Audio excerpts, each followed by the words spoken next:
there, book bears. My name is Lottie and I have around 80 books I think to grace you all with today because I don't know when to stop. I should really have just picked 25, but I just couldn't help myself. Some of these books sound super fun and interesting.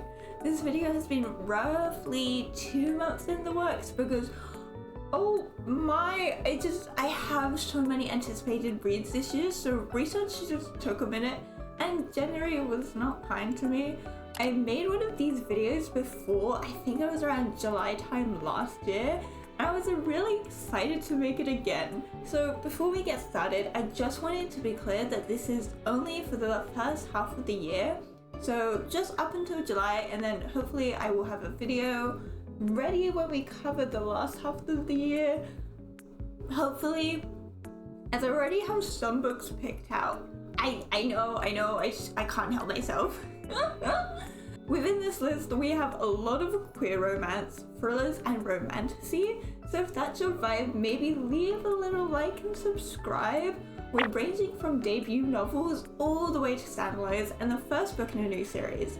In order to make this list as concise as I could, and I'm using that word very, very loosely, as you probably could tell, I have only included the first book in the series, or if I've already read the series, I will include books within it. For example, the Emily Wilde trilogy. As this video is coming out a bit later than I would have hoped, I had a rather rocky start to the year, I'm sorry. All these January books have obviously all been released, but I still want to include them because I still think we potentially have some really good reads on our hands. A Language of Dragons by S.F. Williamson is what we kick the year off with. A YA historical fantasy where we see a civil war start within the span of just one day in 1923 London. Vivian is somehow the cause of all this, despite having just wanted to follow the rules like everyone else and get a scholarship where she would study the language of dragons. A life that could have saved her sister from going up third class. Yet despite seemingly being the cause of an actual war, a saving grace is offered to her that comes in the form of a, quotation marks, job. Something known as a, again, quotes, codebreaker. It will be up to her to crack an old dragon language and to deliver the message. Doing that, she will in turn have just saved her entire family, but if not, she will have to decide what side of the war she is truly on, if everything she has known and grown up with is really the truth or not.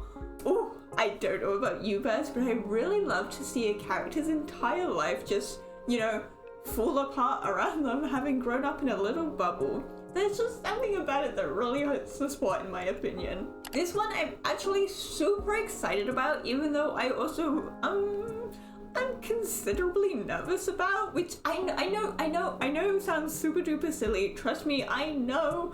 The reason why I'm nervous about this one is because whilst it is YA, I'm not sure specifically where it falls. I think it might be on the older side, but I couldn't really find that out. Forgive me.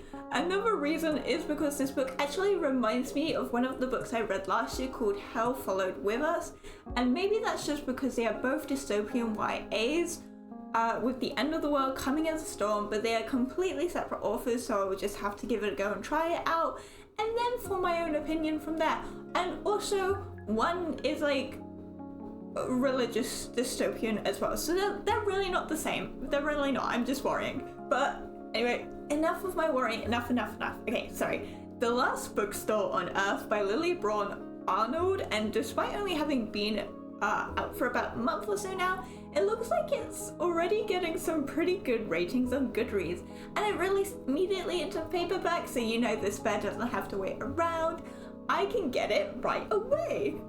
Enough yapping. Okay, I'm sorry, I'm a yapper. I love to talk. The book is a sapphic young adult dystopian, the world building being based on climate change opposed to a different societal structure like Hunger Games. I'm never too sure how to describe the different types of dystopian genres. Anyhow, we're getting sidetracked again. We follow along with our main character Liz 1 year after the initial flooding that has led her to living within the bookshop she used to work at. The only place where she feels a semblance of safety now. And Sorry, we're yapping again. As far as the end of the world living arrangement goes, that's not a bad shout actually. I too would want to live in a bookshop to live out my last few days. Anyway, sorry. We're getting off track again. Earning her survival through trading books in exchange for supplies, she's also able to learn that another storm is coming. One that is likely to take out everyone and everything that was left standing this time. That's when Maeve comes hurtling in looking for a place to rest, and as they learn more and more about each other, it becomes clear that Maeve might just have the skills needed to keep them both alive and as somewhat safe as you can be in the world-ending storm. Amidst their preparations, they're able to come closer to one another with a bond starting to form, and the two girls can't help but wonder if, in the end of the world, could there be more than just survival and doesn't that just sound kind of super sweet? And as a debut novel, I'm really excited to look into her writing style and see if it captures my heart, because this premise, oh my god, it already has it. Please. Do they get to, they've got to get together, please. I actually can't wait to get my paws on a romance book I could perhaps see myself in, because this one, oh, I think it's only like a couple that I have on this list, like only one or two, but it's a non-binary character. Oh, I'm so excited. This Feast of a Life by Cynthia So is another YA we have that centers around the romantic journey of Auden, our non-binary character, and Valerie, who, looking at the cover, is gonna be our girly, and she's chubby. And I'm absolutely buzzing to read about a chubby girl getting some love too. Gosh, how do I explain this? As more and more time goes by, I find myself desperately wanting to read more romance, yet I keep seeing the same type of books come up with the same type of characters.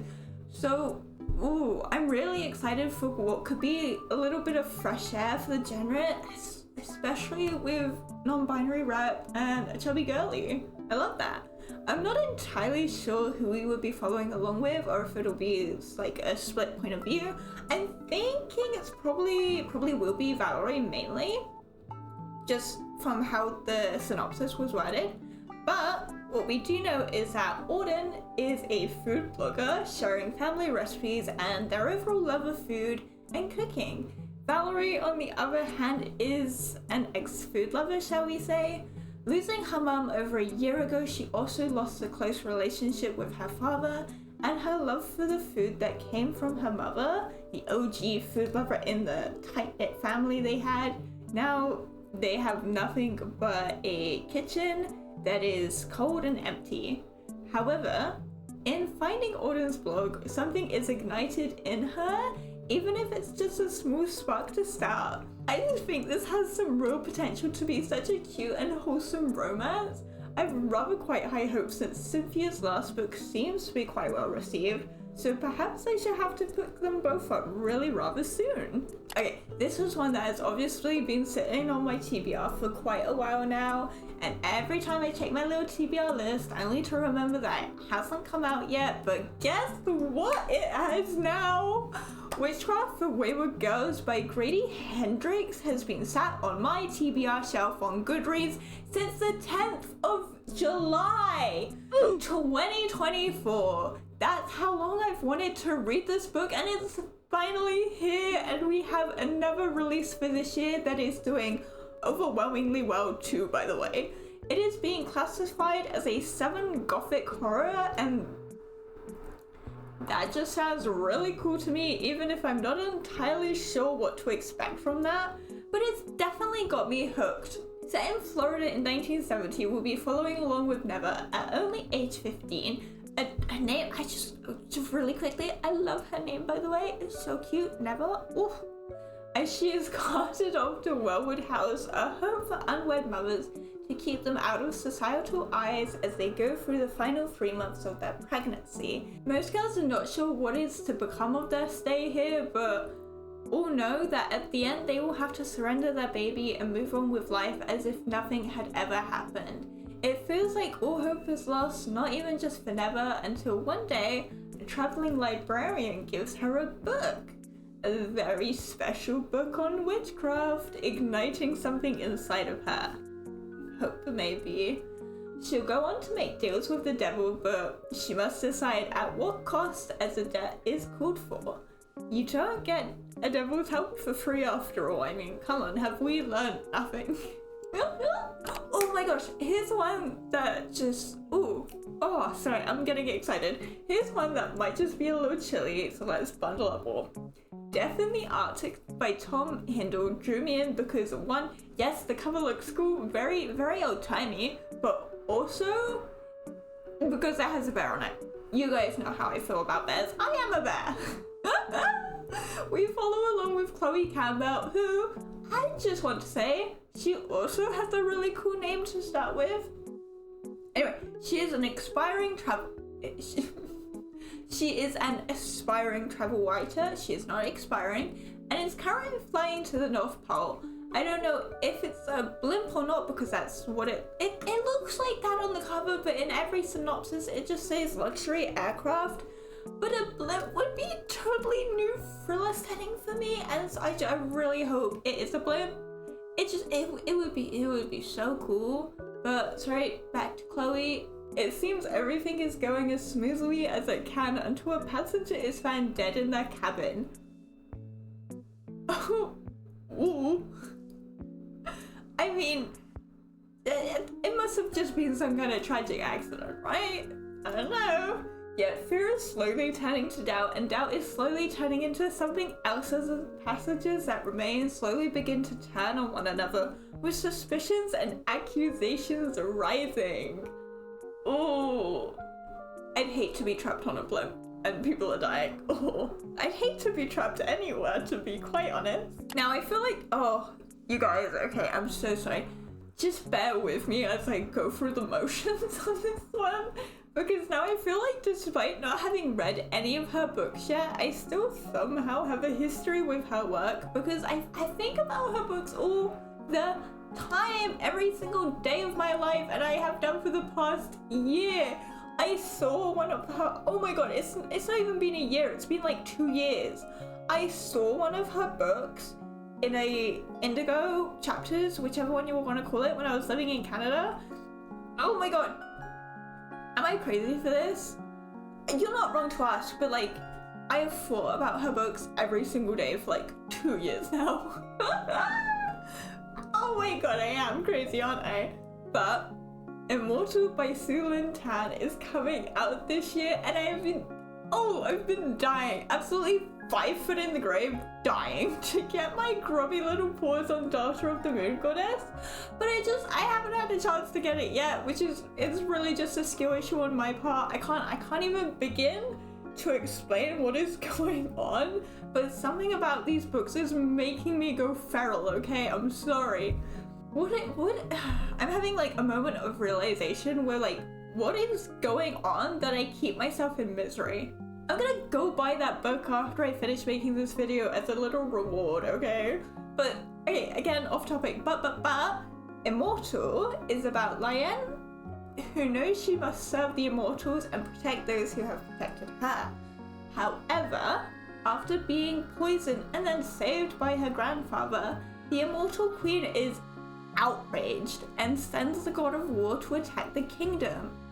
Taking the throne, even if it doesn't seem quite right, she vows to take back the kingdom from the immortals. Stay with me. Lyanne is able to form an alliance with the god of war whilst being in their realm, and although she knows this could ruin everything and even herself, she cannot help the attraction that is forming. I love this. Endangering everything she has fought for. Now she must weigh the risk of losing her heart or losing the people of her kingdom to peril. Now, this is just gonna be bread and butter for me, and she's a chunky 464 pages long, which isn't the longest book I own. Priory of the Orange Tree, but I'm still super excited This will be the year I read a Sulantan book, or so help me, I am manifesting this. Okay, I've got to take a breather, I've got to calm down.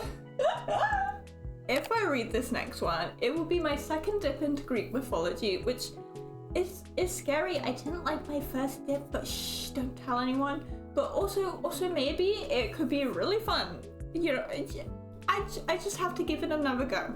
The Daughter of Chaos by A.S. Webb. It will be set within ancient Greece, where even human sacrifices must be made to keep the gods at bay.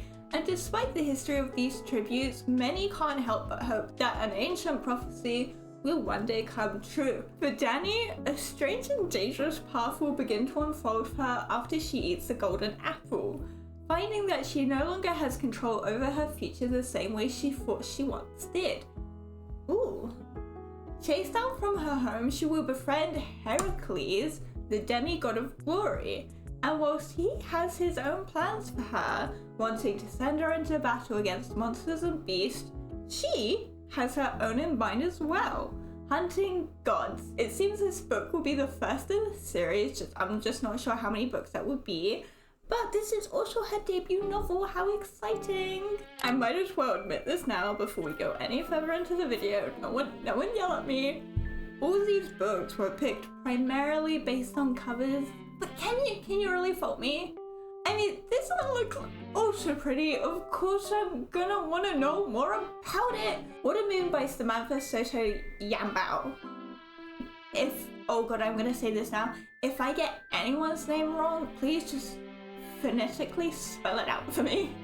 And I will learn and I will get it correct next time, because I want to make sure I am getting everyone's names correct. But set in Tokyo, where we meet Hana, who has just inherited her father's pawn shop, one that not everyone can find. To most it will only be a cozy ramen shop. The pawn shop will only be shown to those chosen who are perhaps in some ways maybe a bit lost and need a second chance, allowing them the opportunity to pawn away their life choices that they perhaps rather deeply regret. However, upon waking, Hana is to find that actually her father is missing, with the entire shop having been turned upon its head with the most precious of items missing. She must find him when in stumbles a charming stranger whose name we do not know just yet, but we do know he's charming. An unlikely event for what is common, he is the one to offer help instead of seeking it out. Very strange. They must find her father together, and the only way to do so is to step into magical new worlds, riding on paper cranes and traveling through night markets in the clouds and passing through puddles. They'll hunt for him, where she must take a risk on herself, revealing a secret she can never take back, to be reunited with him. So, having been out for just like a little over a month now, I think, this is one that is also getting some pretty high reviews, and a bear loves magical realism, so this one is definitely getting a high ranking for me. This is one I definitely want to pick up. I'm quite excited for a book about grave robbing. I feel it's a bit like, oh, it's gonna sound so weird, I feel like it's a bit like cannibalism. And it's not every day we get a book about it, okay? Just hear me out. The Quick and the Dead by Emma Hines is a historical fiction set in 1597. So also, we're really going back there, aren't we? We're going back there. I feel like a lot of historical fiction has been set in the 1900s recently, so I'm happy to be going a bit farther back, you know? Let me know if you do. Kit and Mariner, two partners in crime, both as strange as the other, one who dresses like a boy and the other who cannot feel pain, have just robbed the wrong grave, and in an unfortunate turn of events, this leads to Kit being kidnapped by the alchemist Lord Isherwood. Ooh, you're not ready for the next bit. A complicated relationship will start to form between Kit and Isherwood's son as he remains captive. Ooh, I don't think that's meant to happen, but it has. Ooh, exciting. In an attempt to get him back and be reunited, Mariner will have to enlist the help of a competing alchemist. In turn, they will find themselves in a very political world of Tudor alchemy. oh, doesn't that just all of these books just sound so fun and exciting. I don't know how I'm gonna pick 25 at the end. Oh goodness. Also, I'm sorry if I'm so excited. I love reading and I love talking about books, so I'm hyped. So Thrilled for You by Holly Bourne is one I'm actually kind of interested in, especially since I own one of her books and have done for years and years, and I've just never gotten around to reading it. Sorry, I put my hands up and I say sorry. Whilst I initially thought this would be a mystery novel for some reason, don't ask, I don't want to say, it is actually classified as a contemporary fiction, and I feel like it might kind of be weighty, especially if you don't have kids, but it feels like everyone else around you does or is starting to settle down in their own lives, and I think this will appeal to other people as well, but just that's where I'm coming from. With a group of friends that have been together since university, it seems that now in their 30s, life is starting to pull them apart, and as it just does sometimes, it happens. You know, sometimes you just go separate ways. Nikki, Lauren, Charlotte, and Steffi are all attending a baby shower for Charlotte. No, I'm a liar, sorry. They're attending a baby shower for Nikki that has been planned by Charlotte, except it seems that it might just be the baby shower from hell. Oh. With a heat wave that is sadly not helping the rising tensions, it won't be long before the group break apart. A fire starts within the house and everyone becomes a suspect. All the women present are seen to have a motive as to why they might have started the fire, all revolving around different issues within motherhood, which is the part I like. The different issues, not the fire. Sorry, I should have said that a bit clearer. Once the fire has been put out and the police have put all the facts together, the truth of the matter ends up shocking them all. I'm really looking forward to this. I have high hopes that it's gonna go deep into the different sides of motherhood, whether that is being childless by choice or struggling more than you thought you would as a mother, especially as it seems to be doing quite well already. I had a look at the ratings. It seems to be doing quite well. I have to take like a breather for this next one. Oh my. Disappoint Me by Nicola Dinan is another one that worries me in the sense that this one I may find to be a little intimidating, but simply because looking at the reviews that are coming out has so many people saying they are so thankful they didn't cry because her last book did, or it made them sob, and I'm a baby. I'm big on tears. I am not just the waterworks. I am the sea. I cry at music. I cry at the end of every movie. I cry at the end of every game show. I even cry at the end of every TV show. So we'll see if this book potentially destroys me, which it might just do. So anyway, although we are following along with a romantic plotline, the genre itself is actually contemporary fiction, if I'm understanding this right. Max, who is our main character, is meant to be like a literal boss babe. However, after waking up completely alone in a hospital bed at 30 after an accident, has her questioning if she's truly as happy as she has convinced herself to be. And so she knows that she needs to start making some changes. One of these changes being Vincent. Ooh. Completely uncertain and very rocky terrain in a heteronormative relationship, one that she could only see as being a fantasy for herself. However, everything is not smooth sailing, as despite his deep feelings, might I say, for Max, he still has untold baggage from a decade prior that may just change the way she sees him. I do hope Max gets a happy ending, but from the synopsis we're given, I'm not so sure. This is definitely one I want to pick up when the paperback releases, and maybe I forget it's gonna make me cry. And it seems to be on the shorter side, being just under 300 pages long, so I'm thinking it might be quite turbulent in the storytelling, with a lot to cover kind of fast, which is maybe why emotions are running high for some people with this book. Oh, scary. Okay, so this next one is Out of the Woods by Hannah Bonham Young. and I think it could be a really sweet romance, and another one that, despite having only come out a month prior, seems to be really booming.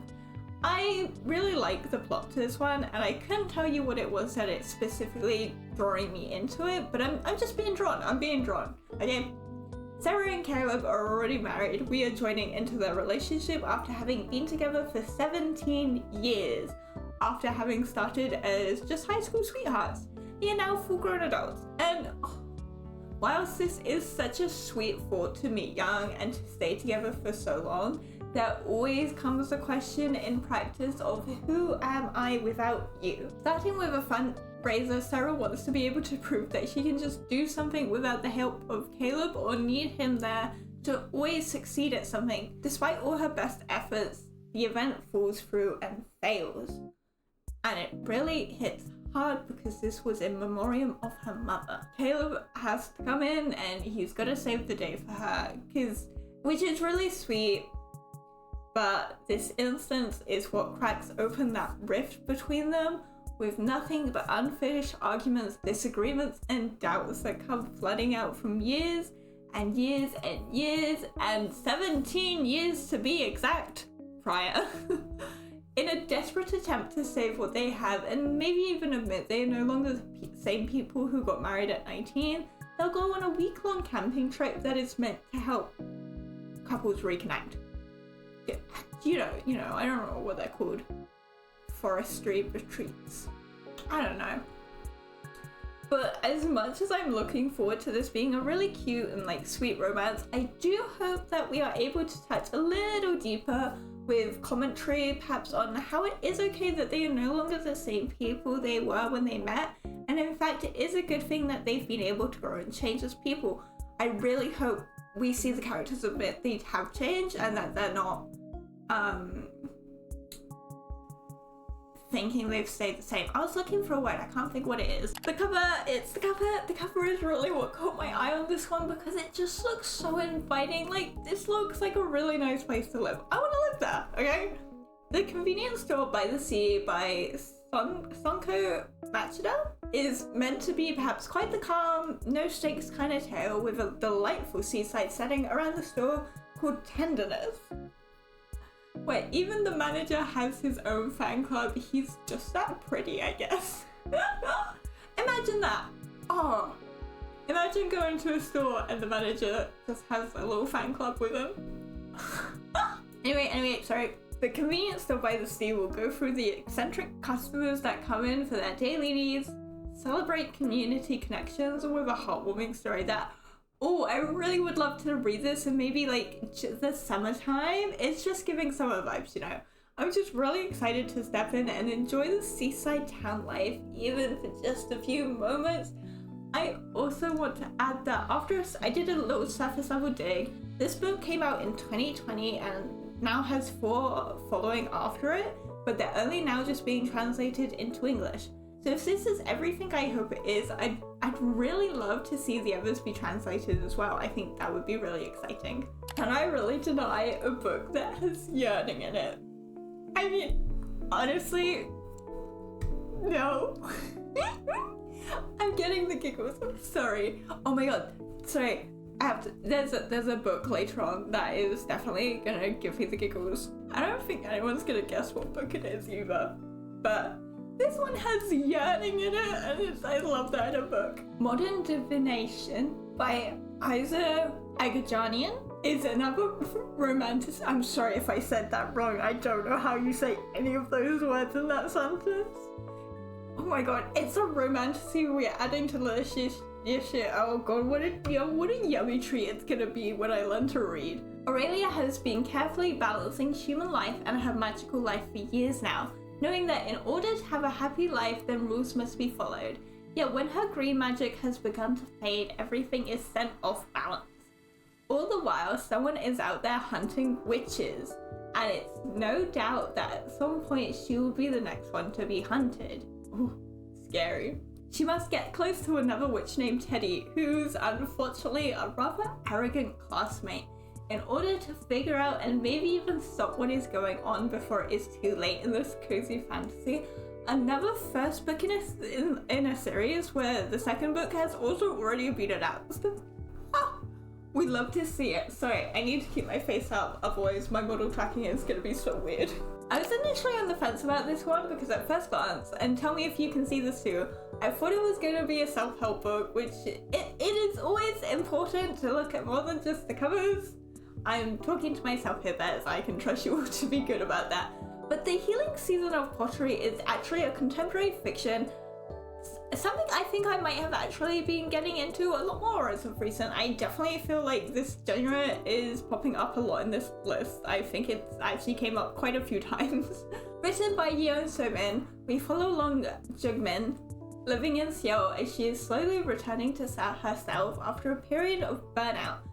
Something we can all perhaps relate to in some way or another. I know, I probably can.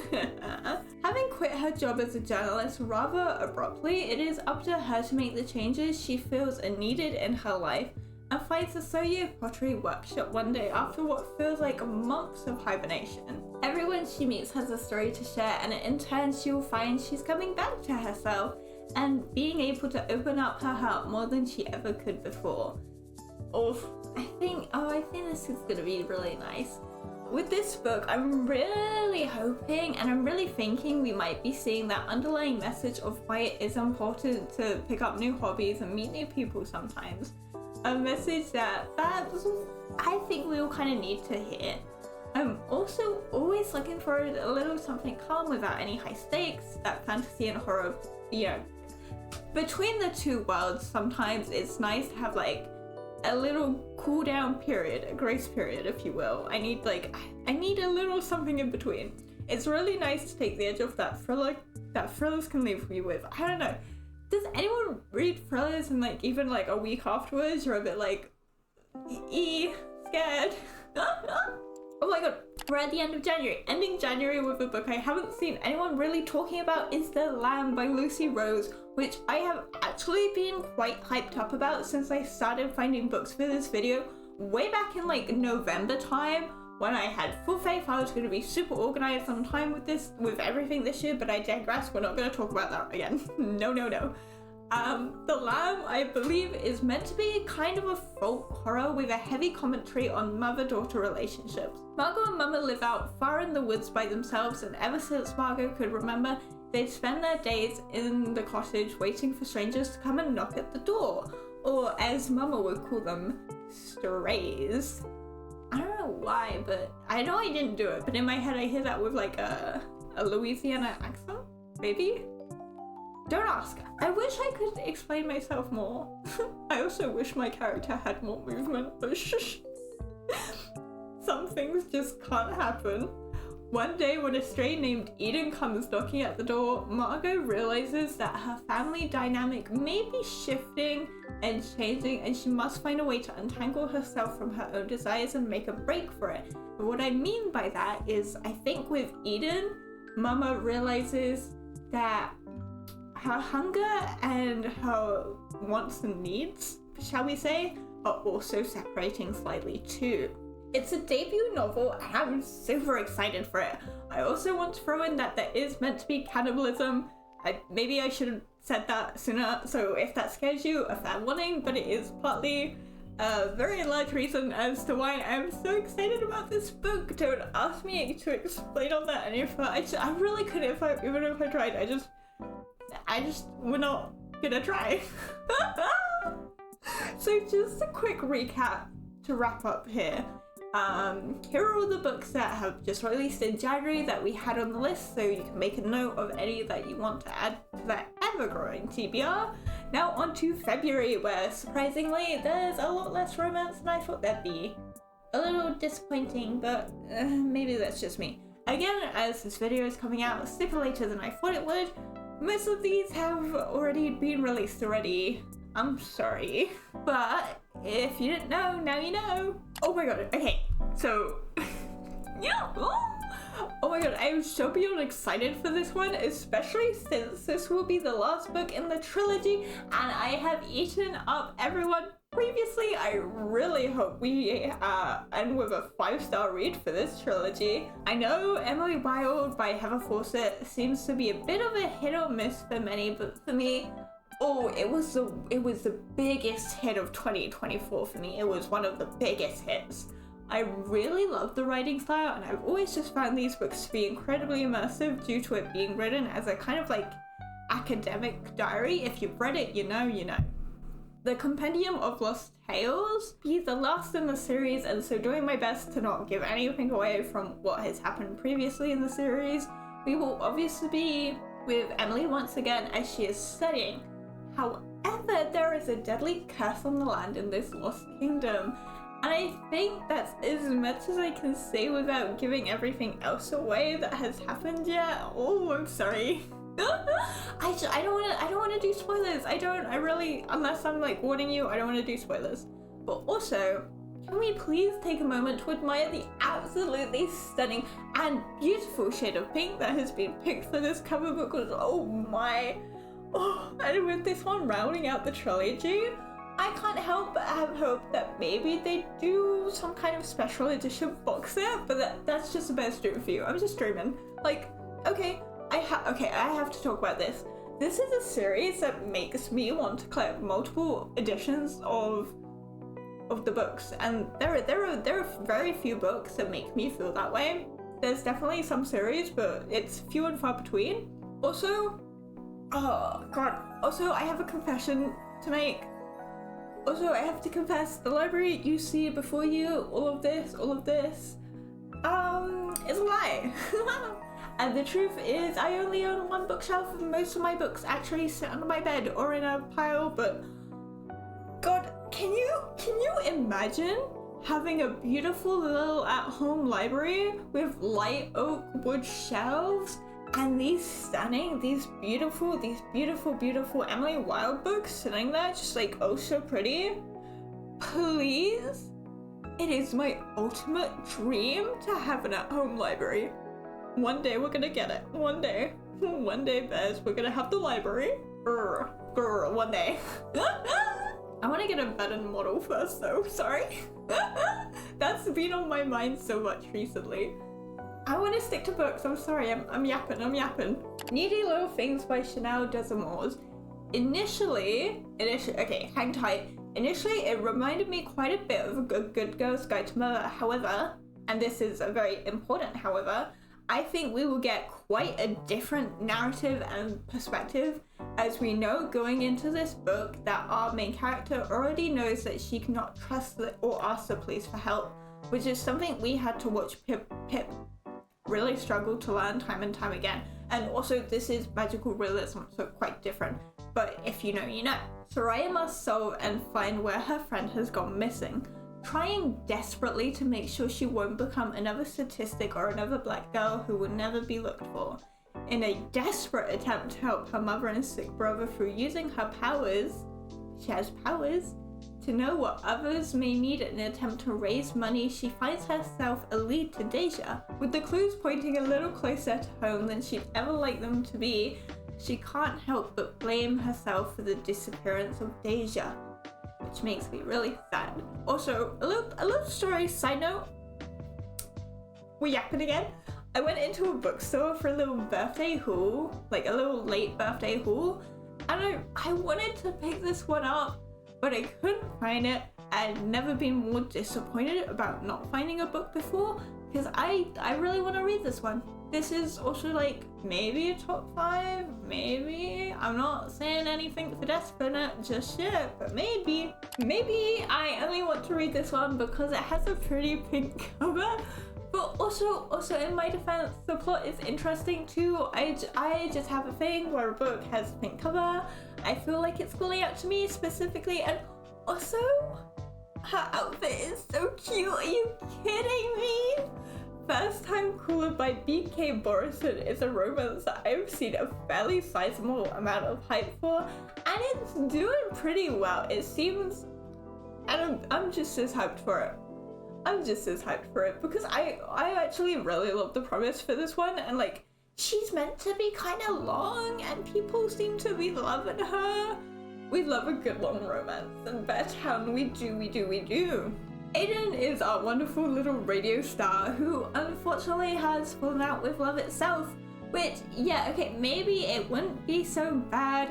However, his entire job revolves around love, as he is the host of Baltimore's romance hotline, and well, what a scandal it would cause if they found out he no longer cared for love itself. That's literally a scandal. However, one day he has an interview go viral when a young girl is phoning in for advice on dating to give to her mother. This is why I love the synopsis for this book, okay? When it comes to Lucy's attention, what has happened, and now suddenly also being pushed into the limelight after becoming viral, facing the scrutiny of online comments, she begins to question if she is really happy with her life as is. And God, I just think this has potential to be a super sweet romance. I mean, I think every romance is gonna be super sweet. Ooh, this one is cooling to me. I'm excited. I want to read it. One that I'm not too sure how much I will have to say on, because whilst it talks about it in the synopsis, I feel like it could be a spoiler, but then it really depends on how it is handled within the book itself. Does anyone else feel like sometimes the synopsis gives like way too much away for the book? Because I feel like maybe this one does. I'll try and keep it out. Maybe. I forget. Little Red Death by A.K. Benedict circles around Detective Inspector Lila, who's tasked with inspecting some rather peculiar deaths, all of which seem to have one thing in common. They're all based around classic fairy tales. However, with the bodies stacking up, the cases becoming known as the Grim Reaper murders. Sorry. to the media, who seem to be having quite the field day with it. What a name, the Grim Reaper. I understand it's like a mix between Grim Reaper and Jack the Ripper. It makes me laugh. Whilst desperately hunting down the clues and chasing leads, it is beginning to feel that just maybe her origins and the murders are crossing paths a lot more heavily than she would like to admit. I have a theory on this, but I can't talk about it. I'm gonna have to wait until we read this and it's in a monthly wrap-up. Oh, I hate that. But I do have a theory about this book. I just have to wait. Ugh. So this one I'm a little funny about, because I don't know how soon I'd get to it, as I feel like it might require to read another book first. And that's okay. That's simply because it is a retelling, and I always feel like I need to know the base material before getting into it. Like, you gotta read the book before you watch the film, right? It's one of those things, surely. Hungerstone by Kat Dunn is a sapphic rework of Carmilla, which is a classic horror, I believe, specifically vampires. I think it came before Dracula, right? I don't know. I don't know. Two carriages bump into each other close to home, bringing Carmilla into Lenore's life. But Carmilla isn't quite what she'd think to expect of someone. Like, if she's meeting anyone, it probably was not Carmilla. Tired and pale during the day, yet full of life at night. Someone who is stirring something up inside Lenore that she's not felt before. As we progress, it seems the girls from the village are starting to get sick as well, a hunger that is consuming them too. Lenore will have to unravel her own life to find where she stands in the end. And also, if you have read this one, can you tell me if I need to read Carmilla first? I want to read Carmilla anyway, but like, someone tell me how much base material I need, please? Thank you. I'm gonna have to yap more with this one, I'm sorry. Model Home by Rivers Solomon has been reminding me of the Haunting of Hill House, specifically the TV show adaptation. I know this is contradictory to what I just said. I haven't read the book and I don't know if it strays a lot from the original work. I didn't know it was a book before I watched it. A friend just wanted me to watch it straight away and I did. Sorry, whoops. If you have read and seen them both, can you tell me if they stray from each other? I want to know. I'm interested. Also, should I read The Haunting of Hill House? It's only a little book. Maybe I will. It's set in Dallas, Texas. Yeehaw. Sorry. When the kids have all grown up and moved away from their childhood homes, it is their parents who remain, in some way of the phrase, left to lie in the garden of the house. They're dead, if you didn't catch on. A house that wanted nothing more but to claim them as its own. The three siblings are now being forced to face the nightmares that once plagued them. Ooh. Oh, that's so... I kind of want to read that one. I wonder how... I don't think it would be similar at all. I think there are quite a few differences. I just want to read every book I can. I want to read every single book I can. Moving on. Imagine, oh my god, imagine getting your debut novel to be about a lake-dwelling monster. That's so cool on its own, and I am rather jealous. Not that I'm even writing a book to begin with, but like, hello? With Green Teeth by Molly O'Neill, it's like, I said, it's about a lake-dwelling monster.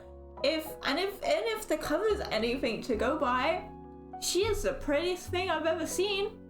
She is the prettiest thing I have ever seen as lake-dwelling monsters go. Not that I've met any. Or many. Jenny, who has never spoken to a human before, is surprised to find a witch being thrown into her lake one day. And yet, despite seeming to have no ties to humans, she feels the need to help this one. To save her, because it just doesn't feel quite right about it. Something's wrong. Temperance? Ooh, what a name. I like that name, Temperance.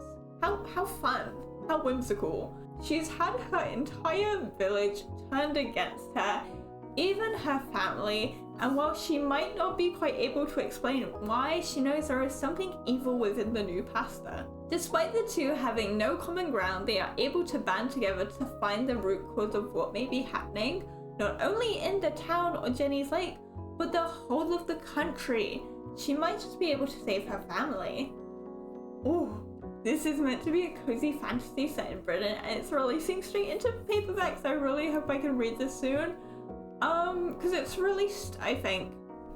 Oh my god, it's released. I've just realized as I'm speaking, sorry. Oh, I just want to read everything. We have another romantasy now, but this time it is based on Chinese mythology. The Scorpion and the Night Blossom by Emily Wen Zhao is a new duology. I don't think we got many duologies this year. Maybe we did, I don't know. But she is also an author who I've been wanting to pick up as well. Oh my god, we have a lot of authors who I've never read from or I really have been wanting to read from on this list. Focusing on a world that is falling deep into eternal night where demons called Mo will hunt and feast upon the mortals they catch. Ying has the chance to enter a magical tournament, no longer being a helpless child. The prize would be a pill of immortality that she could give to her dying mother and save her. However, she can't help falling for her rival. It seems that Yu Chen is doing his best to help her in the tournament whatever ways he can, but the reasoning is unknown. We don't know why he wants to help, he just does. Yet the longer they're able to survive, the clearer it becomes that something isn't quite right in the immortal realm, and Ying begins to question whether she should be trusting this mysterious man, let alone even falling for him. Yum. I love that. Oh, I love that so much. Cigarettes by Nydia Hetherington is a historical fiction and imagining of what may have happened before Shakespeare's The Tempest. I said that so weird, I'm sorry. Cigarettes is a societal outcast, someone who has been treated with nothing but hate all of her life. She needs nothing more than to just finally be able to understand herself and the power she holds as a witch. Yet, As a great storm brews off in the distance, she will need to know the answer if her powers can save her or not. Whilst having no knowledge of Shakespeare's The Tempest, I still find myself being deeply interested in the book, and I can't wait for it to release. I don't know if it has already. Ooh, I forgot the date. On to the last book in February. We have our Infinite Fates by Laura Stephen. It has like one of the prettiest covers on the list, and I know I say that for every single book, but they just do. I can't help it. It's just so pretty. It is. And also I'm so excited for this one, so two birds. Evelyn can remember all of her past lives, and there seems to be one connecting thread throughout each one. She will die in every single one before she turns 18. Yet this life she has now, her current one, is one she's become rather fond of despite knowing how it will end. She couldn't help herself, she's a bit like me. In this life, her sister needs her because even her sister might not make it either. Oh, how sad. So it is up to Evelyn to find out who has been hunting her through every life, a hunt that is centuries old, by the way, and figure out why she's being hunted in the first place so that she can finally put a stop to it, or in the very least try to. All the while, she must not fall in love with them. You know how it's gonna end. I'm not sure if I can quite explain it, but if the cover is anything to go by, then I think this is going to be something I'm gonna want to eat up with a spoon. Please tell me that makes sense to one of you bears. I need to know if any of you bears are getting the same vibe. It makes sense to me.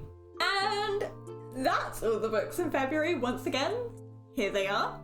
We're gonna move straight into March now, and I think this might be when we have some of the most books releasing. So strap in, because we also have one of the books that I am most hyped up. I'm so hyped about this book releasing this year. Oh, tell me if you can guess it before I get to it. Let me know in the comments what book is coming out this year in March that you think I'm super hyped about. I bet at least one of you are gonna get it. Okay, come on. Once again, we have another super cool cover that I just really like. The big skull is just so creepy. Fable for the End of the World by Ava Reed is a standalone dystopian sapphic romance, and in this world, Carius, I think is how they pronounce it, has a hold over the underclass society by keeping them in debt that they know they will never be able to afford to escape. Inessa is able to just about get by through running a taxidermy shop with her family. However, what she doesn't know is that her mother has managed to accumulate so much debt that she will be put forward for the Lamb's Gauntlet, a lovely little show that Cyrus puts on for its people. Those who have enough debt will have someone be put forward for a live-streamed assassination, which makes me so happy. And I know that probably seems really weird, but it just seems that the darker the dystopian goes, the better the book will be. So bring on live streaming assassinations. I also can't wait to see what reasoning is given for the live streamed assassinations. Like, what? How did that come about? Why are we doing that? Melanie is a tailored assassin. This is her whole life, and she does not feel or care for the people she is hunting. Just one of Carius's living weapons that they have been able to make through psychological reconditioning and alteration. However, that might not be necessarily true, at least not anymore. Her last job left those who had tuned in to see one of her walls crumble live as she broke down in the arena. Now left with a thought that snuck in that maybe she could be more than what her life has become, a thought she just can't seem to shake. With the way Inessa has been brought up, she can't help but think that maybe she might just have a chance at survival in this wild game of cat and mouse. It may seem that feelings are also blossoming between the two somehow. The Cursed Melodies by Connie Glynn is yet another young adult romantasy series. We have so many on this list, oh my. Maybe I should do stats at the end. That might be fun. Yeah, we'll do it. That might be fun. Astrid and Astrid and Jonas are both twins with a rather strong bond to each other, as twins often share, but also an even stronger and maybe more unnerving bond to nature, as it speaks to them in whispers or songs. Despite being kept as far away from it as their carers can, it doesn't stop. They can still hear the whisperings of the outside world, and it just won't stop. In failing her school application, Gwen knows she must prove her worth some way. As a mysterious evil is spreading across the land, as unnatural monsters seem to pop up weaving disorderly magic, it isn't long before the fates of the three are intertwined, and I like this one. I think it's gonna be fun. I can't remember, did I say if it was gonna be a series? Yeah, it's gonna be a series. I like this. I like that one. I want to get that one. Now, this is another book that initially I was on the fence about until I read the synopsis, because, oh my god, this is like one of my favorite things to happen in books. Okay, you guys, bear with me, bear with me. A Trial in 3 Acts by Guy Morpus starts off with a play going just oh so wrong. Like, oh so wrong. A hit play that critics are saying will run for years is being performed 6 nights a week to a completely sold out theatre without fail, until the lead actress is beheaded live on stage. And oh, I love it when we get just that little bit silly in literature, because what do you mean the actress has just been beheaded live on stage? What do you mean? I mean, how traumatizing for the poor audience? I mean, could you imagine being in the front row? You'd be in the splash zone. You'd be in the splash zone. Ooh. That's so icky. Sorry. Everyone in the cast has a motive for why they might have wanted her dead. However, it is her ex-husband that goes down for the murder. Yep. Was he the one who really did it? Charles Quang is brought in last minute as a defense barrister and knows he'll never see a case quite like this one again. And despite not really wanting to take this strange case, because why would you? It seems that he could be able to unveil the clues as to what really happened that night. Cause she's beheaded live on stage. Oh! That's so weird. This is not the book I said that was gonna give me the giggles, but it definitely has, thinking about that. Oh, how creepy. I feel bad for the audience. Oh, I have to move on. This is another book that I don't have a huge amount to say on, but after reading Footprints in the Woods, I have been really wanting to read more non-fiction about wildlife and nature in general. It brought me coziest I didn't know was imaginable.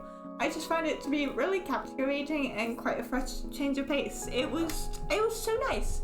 The Curious Life of the Cuckoo by John Lewis Stemple is quite literally as it is, and I think it's a lovely one-day flip through at just over 100 pages. It's just about the cuckoo's history and its nature and all that kind of stuff. I think it'll be really nice and really fun. This is a manga. Ooh, bears. This is a manga that I actually might get me back into reading manga, because, ooh, do I have a story to tell with this one? Veil Volume 1 by Chatty is something I was seeing non-stop on TikTok for like a week, months and months ago, and then it completely vanished. And I've never seen it again. But from what I did see, it had captured my heart through what I could gather the story being about, but also the art style just looking so pretty itself. Oh my god, I know I haven't shared much here. Hi, hello, I'm still new. I love art and art styles so much. I do. And this one, it's got my little heart by like the paw. Veil has finally been translated into English, and it's about he and she. I believe she is called Emma, but I could be totally wrong about that. I could be absolutely wrong. He is a police officer and she is a runaway heiress. he gives her a behind the desk job at his station, and so begin the life of them both. Okay, this is where we are. Now, from what I understand, this isn't necessarily a romance, but instead it's just a look into just how deep that relationship will go. And I know if I read this series, I'm never gonna recover from it. I know it's gonna kill me. Also, it's full color, apparently. I mean, full color? Hello? Now, whilst this wasn't the book I wanted you all to guess, it's one of my favorites. That book is still to come. I think this could be one of my favorites this year if I can get my little paws on it. I'm gonna try. Okay, this one is definitely a little different to what I'd maybe normally pick out, and I feel like that's quite obvious by the cover, but hit me out, please. Hit me out. We're gonna be trying something new this year. Fan Service by Rosie Darnan is a contemporary romance that, yeah, okay, I am actually a little excited for this one to come out. It may not be on my top 10. I'm so sorry. I don't mean that in a mean way, but still, it made the list. It's on the list. It's here. It's in the video. It's just a silly paranormal rom-com, and I'm kind of here for it. I mean, like, it's new.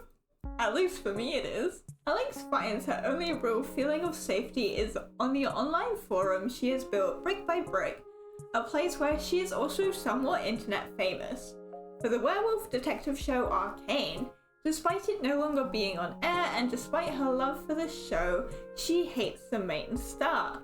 Never meet your heroes, as they always say. Since the show's cancellation, Devon's career has spiraled down and down, only to wake up one morning outside his LA home, completely naked. Perhaps in the past that might not be out of the norm, but this time it is, and it might have something to do with the wolf blood moon. Something that happens only once a century. He needs Alex's help to figure out what is going on with him, but can she stop hating him just long enough to help? I just think this is gonna be so silly, and I can't wait. Honestly, I can't wait. It makes me giggle every time I think about it. I mean, the cover, the cover makes me giggle so much as well. I hope you can hear the smile I have. Oh, how I love this cover, because I really truly do. Oh, it's just something about it. Deep Cuts by Holly Brickley is set in the early 2000s with a star in the making. Having found each other in a bar in Berkeley as a complete accident, a partnership begins to form. Whilst it starts with Percy indulging in one of her, knowingly, she knows it's her worst habit, knowingly, overanalyzing the song that is playing and the lyrics she's hearing. She never expected for Joe to sit and actually listen to her, let alone have him ask for critique on one he has written himself. Percy knows she can make Joe's music great even if it means she will always be on the sidelines. A type of jealousy she swears she can swallow.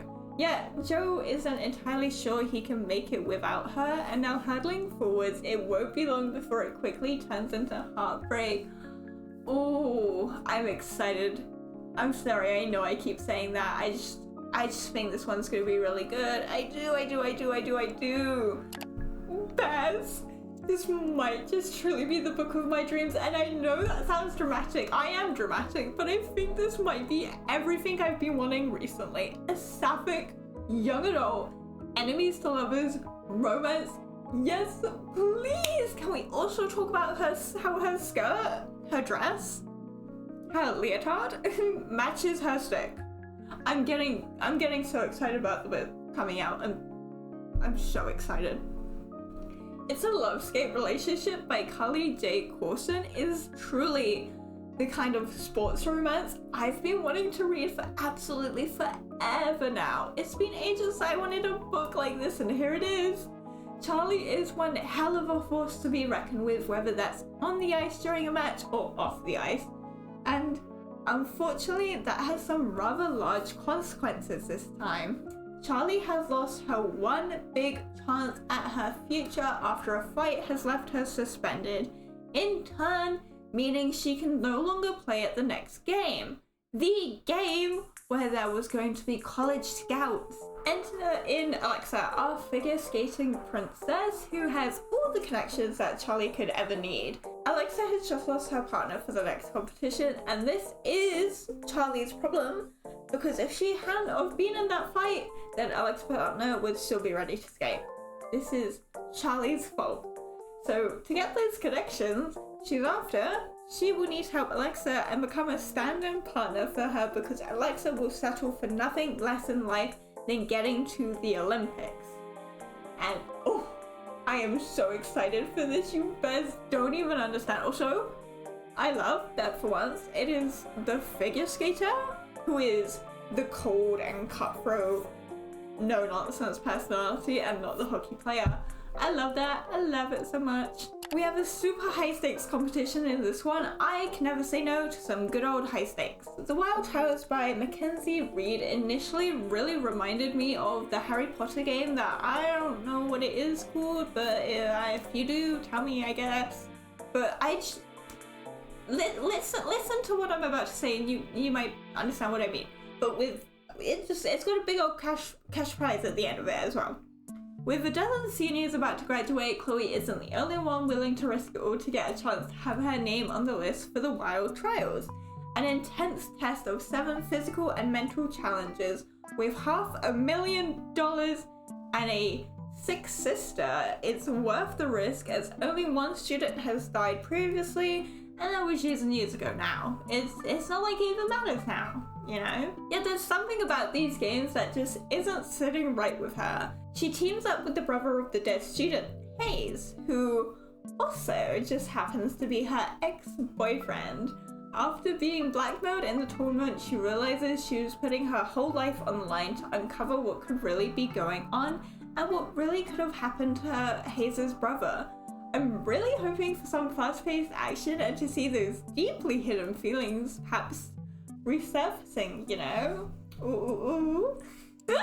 I do already own a book by this author, however I am yet to read it, but maybe I will do in the future. Maybe this year. It might be unlikely though, with over 100 books on the physical TBR currently. Maybe I'll do a video on them soon, maybe. I don't know. The Unworthy by Augustina Basterica? Oh, I don't know. I'm sorry. She's the one who wrote Tendrils of Flesh. If you know that one, it is also the one I own. Thoughts and opinions? I haven't read it yet, as I've just said. Thoughts and opinions though? Anyone? I'd love to know. Taking place in the House of Sacred Sisterhood, many of whom live in fear. However, the character we see ourselves with, who I don't think has a name yet, I didn't find one, risks her life to keep a diary any way she can. Sometimes in ink, sometimes in blood. That's the length we're going to. She wishes to one day ascend the ranks, but for now, she must live in her cell. That is, until one day Lucia brings hope to the sisterhood. This is another little novella, I think, being just under 200 pages, so that's always fun. I really like novellas because I think it can be like a great testament to the writing, especially if it can stir deep emotions within such a short amount of time. And also, I'd really like to see where this one goes, especially since I think this author is known for kind of being a little dark, or being a little weird. I'm excited. Okay, so okay, because the script is so long, I kind of had to take a break, but we're back. Hi. Okay, so I'm sorry if my voice sounds a little bit different. The recording, it was taking up too much time. I'd already been recording for like an hour and a half, and we still have a lot to go, so just bear with me. We're gonna get it done. We're gonna get it done today. Now, okay, so this one is meant to be an epic fantasy along a road trip with a sapphic slow burn, and it's coming in at just under 500 pages and inspired by the Fall of Rome. It's Idle Fire by Grace Curtis. Alia has been written off her entire life by her family as nothing but a mistake, and she wants to change that. She can prove everyone wrong. Kirby. I'm sorry. I feel horrible. I can't take the name Kirby seriously. I just think about the little pink guy. That's all I think about when I think about Kirby. Anyway, okay, so Kirby needs redemption after her life was torn apart by an ancient curse, but she still believes this can be fixed if she leaves everything she once knew behind. Their story is intertwined by fate, setting them both on the path to Nivella, I think is how you pronounce it. Upon arrival, all they will find are closed gates as old magic is sleeping, or even worse, dead. Also, there will be sword fighting in this one, and that is the kind of fantasy for me. Don't get me wrong, I love magic, but also there's nothing wrong with like a good old classic weapon, if you know what I mean. Like, bring out that sword and shield. I want to see it. Okay. I cannot contain myself. We're all excited for this one. I know we are, and this is the one you both should have guessed. Okay, this is the one I was talking about. And this is like the book of the year for me, I think. I'm not even joking. I'm pre-ordering the hardback. I'm not waiting around for the paperback, so you know what that means, Bez. And I'm getting an exclusive edition. That's how excited I am. Like, I don't even care about sprayed edges, and I'm getting an exclusive edition. Like, wowee. Surprise! Sunrise on the Reaping by Suzanne Collins is actually so close to coming out now. It's a little unreal. Like, I read the Hunger Games trilogy for the first time in my life in 2023, and that is really what kickstarted my journey, my bookish journey back into action after having not read for like literal years and years. I'm very excited to do a reread in preparation for this book as well, but maybe not the Ballad of Songbirds and Snakes. I'm sorry. I'm sorry. I'm a hater for that one. I'm a big hater. I did not like that book. Sunrise on the Reaping is Haymitch's book, and oh, how exciting to see the man who could have started a revolution, his fall from grace. Oh, chef's kiss. I love to see it. We don't know too much about this book yet, other than it being the 50th Hunger Games, a quarter quell, meaning, if you don't know, there are twice as many tributes as normal, and that he knows he has been set up to fail. Yet, he still wants to fight, and that's a fight that will go beyond the arena. Initially, I was a little disappointed to see that this book was only 400 or so pages. I'm pretty sure it's 400 on the dot. I could be totally wrong. Because the prequel was around like 550 pages, and I think maybe I'm just nitpicking about this. Okay, I'm sorry. But it might be the perfect length. I don't know. I think I'm nitpicking. Okay, I take that back. Sorry. Also, with this book coming out, I feel like we're probably at the end of the Hunger Games revival. But I just think, you know, we might get a third, considering it originally was a trilogy. So maybe just maybe we get to see someone like Finnick's book. I don't know. Maybe. I really liked Finnick, and I miss him. A bat can have a dream, but I think with it originally being a trilogy, I feel like we might get one more book, and then that would probably be it. Oh, who knows? I'm so excited for this one. So this is one that I'm definitely on the fence about, because I really never know where I stand with romances like this, and it's for as much as I want to get into the genre, I always find myself feeling a little nervous about them, but I'd really like to try more this year, especially in the summer, just because the vibes always feel right, you know what I mean? Summer in the City by Alex Asta seems to be maybe a second chance romance with a fake dating trope. Ella's a screenwriter who has finally gotten her chance at writing a big budget movie, except she has one big problem. She has writer's block and has done for months now. She feels the best solution would be to move back to her old city to find some of that original inspiration, but instead she finds Parker, an ex she just cannot stand. The night after meeting, she is able to write though, And it may be hate writing, but it is still writing, and suddenly things seem to be snowballing, and he might just be the key to her writer's block. Except, he needs her help too. Despite being the exact opposite to her, Parker needs a little help with something too. During a business acquisition, he needs to seem like he's dating someone and have this like really fun relationship going on. And I guess, you know, who better for that than Elle? It's only till the end of summer anyway, it's not like it's a really long time. I think the reason I'm slightly put off by this one is because from the description we're given, I kinda, if you've read the synopsis, you might know what I'm talking about, but I kinda already don't like Parker. He's not for me, he's not my type.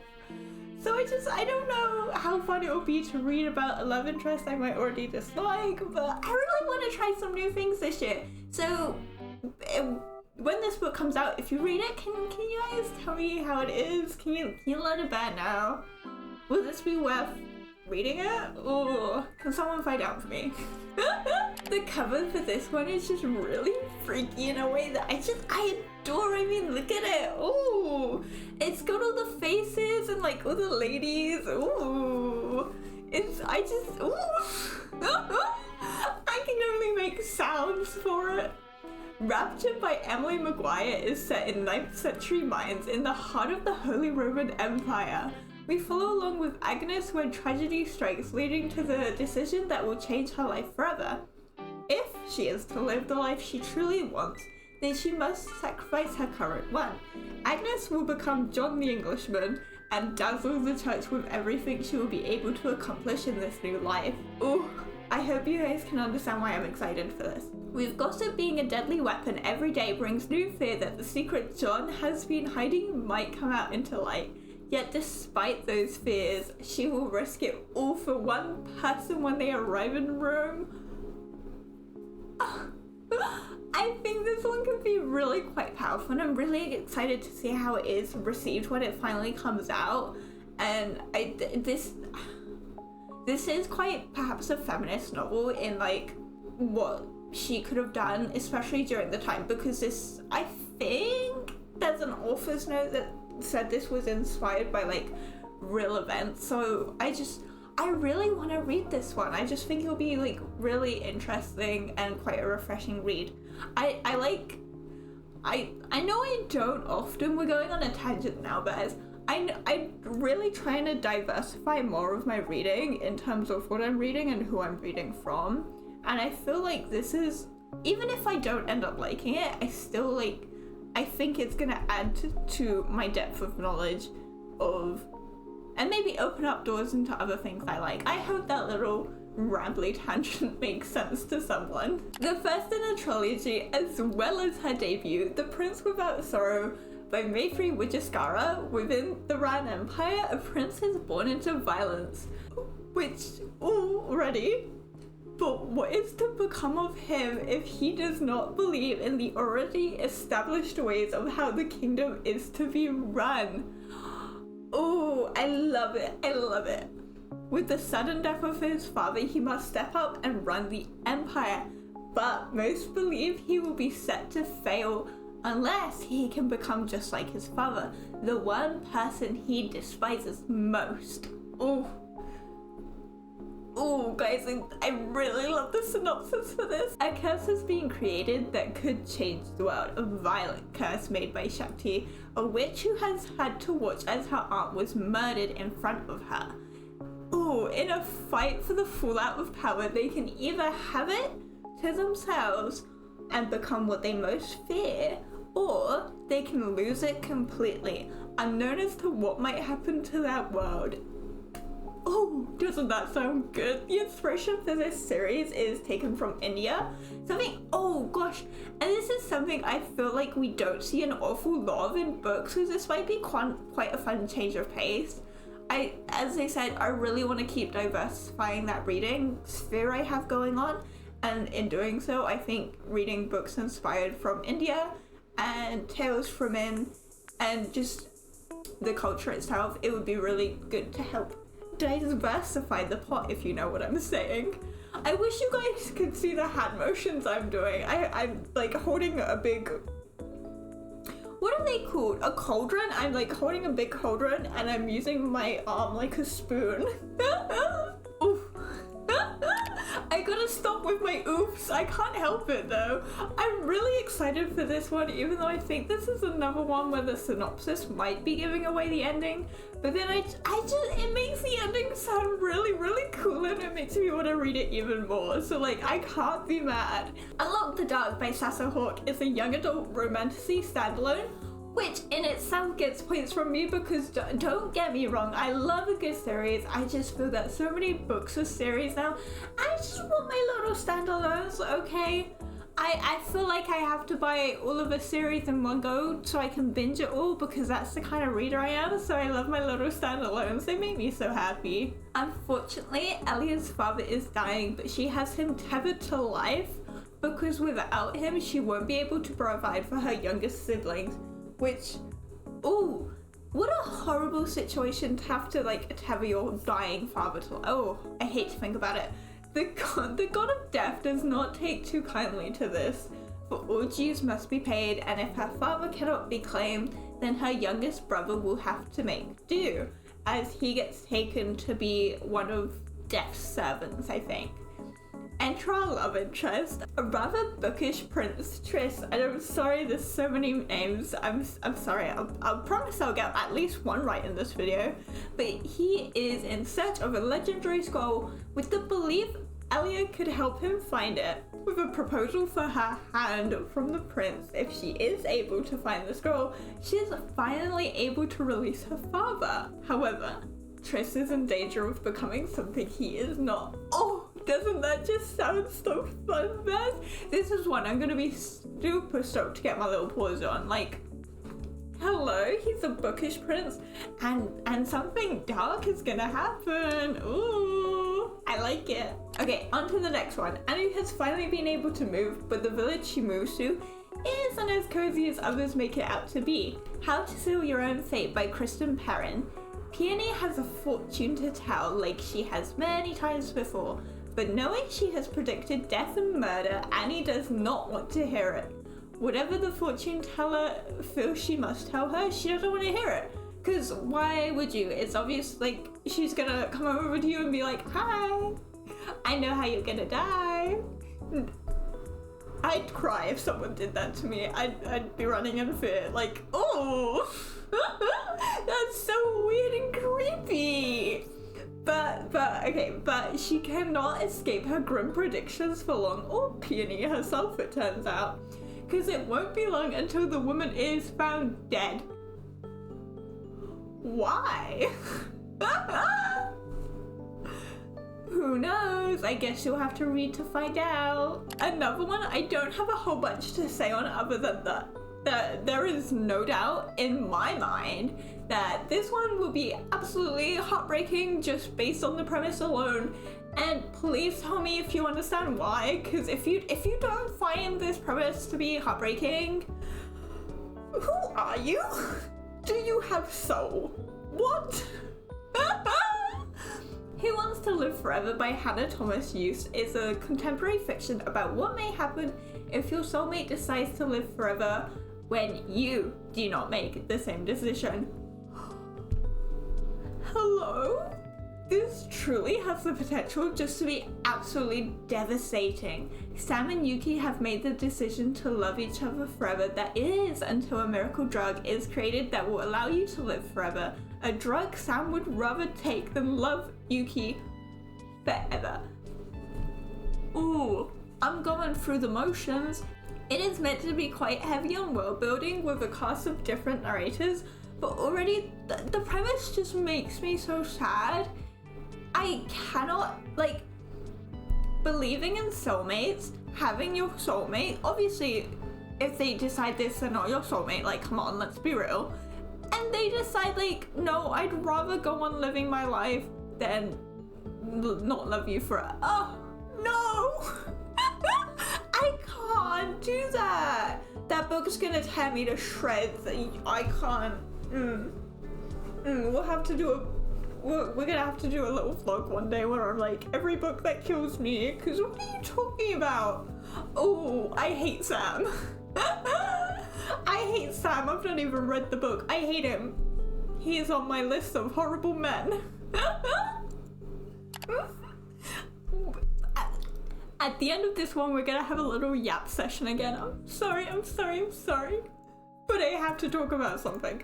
I'm really looking forward to this, as it seems like it's gonna be a quick little thriller sitting at just over 250 pages long. And I mean, with some real dedication, you could maybe whack that out in a day. I will challenge myself to do it if you guys do, okay? Home is Where the Bodies Are by Geneva Rose is about Beth, who is obsessed with finding her father after he walked out on their family when she was young. It has gotten to the point of obsession where it has now ripped her own family apart in the process of desperately trying to find him. Now, sitting here with her dying mother, the last few words she will hear from her is that he didn't disappear. Not really. Hello? Being left to break down what this could possibly mean, because hello, what is she meant to make of this? She is met with her own estranged family moving back home to sort out the house their mother left. Something just doesn't feel quite right though. In an attempt at normalcy and to relieve and bask in nostalgia, they all sit down to watch old home movies together, just like they did when they were kids. Until the things they see don't quite make sense on one of the tapes. The body of a child they once knew and two figures she'd always recognized. Her mum and dad. Ooh. They are left to try and piece together what really happened all those years ago. I also want to throw in really quick before we out. This did seem to come out in the US last year, I think, like in the summertime, but it's only now releasing in the UK. So if you've read this, let me know, how did it go? But this is the kind of book that I'd absolutely want to clear my schedule, grab some blankets, a cup of tea, and just hunker down with it till I'm done, because, oh, what do you mean she just found a tape where it's like incriminating her parents of murdering a child? Like, that's horrible. Oh. I want to read this one so bad. If any of you have read this, let me know. It seems to have fairly okay ratings, so like, big hype. Also, the way I found this out is because I did look on Barnes & Noble. The Barnes & Noble exclusive edition of this book, oh my god, hello?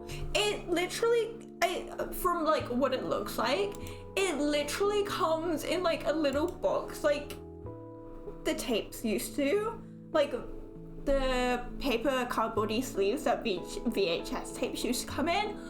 Oh, I wanna go to Barnes. Please, can one of you bears take me to Barnes and Noble, please? I don't care if I don't like the book. I just want this edition. Like, hello. Okay, so we're yapping now. Okay, we're yapping. The more and more I look into books, and the more I see special editions, every time I'm like, yeah, whatever, I don't care. I'm just gonna get the paperback. Okay, the only time I will get sprayed edges on a paperback is if it's the same price as the like other paperback, like the non-special edition, or if it's somehow cheaper than the normal one, okay? Because sometimes they are. It doesn't make sense to me, but sometimes.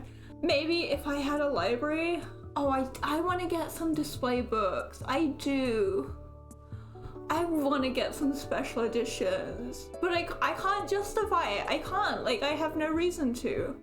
Can we come up with a reason so I can buy special editions maybe one day, Bez, of the books I really like? Because we can talk about this another time, but I have opinions about special editions and whether they're worth it or not. Okay, I have my opinions, okay? I don't want to talk about it in this video, but I have thoughts and opinions.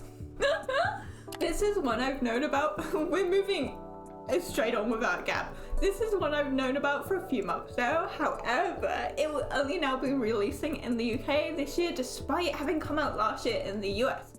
something that I am like totally fine and okay about. Like, I promise, why would I be mad about this? Ugh. Why do you get some books early? It's not fair. Incidents Around the House, which I really want to read and have done for a while now. It's by Josh Malram. It is told from the perspective of an 8-year-old girl, Bella, which in my opinion gives it quite a classic horror movie kind of vibe, because oh, I hate when we do perspectives from children in horror movies. It's just so, there's just something so creepy about it. Ugh.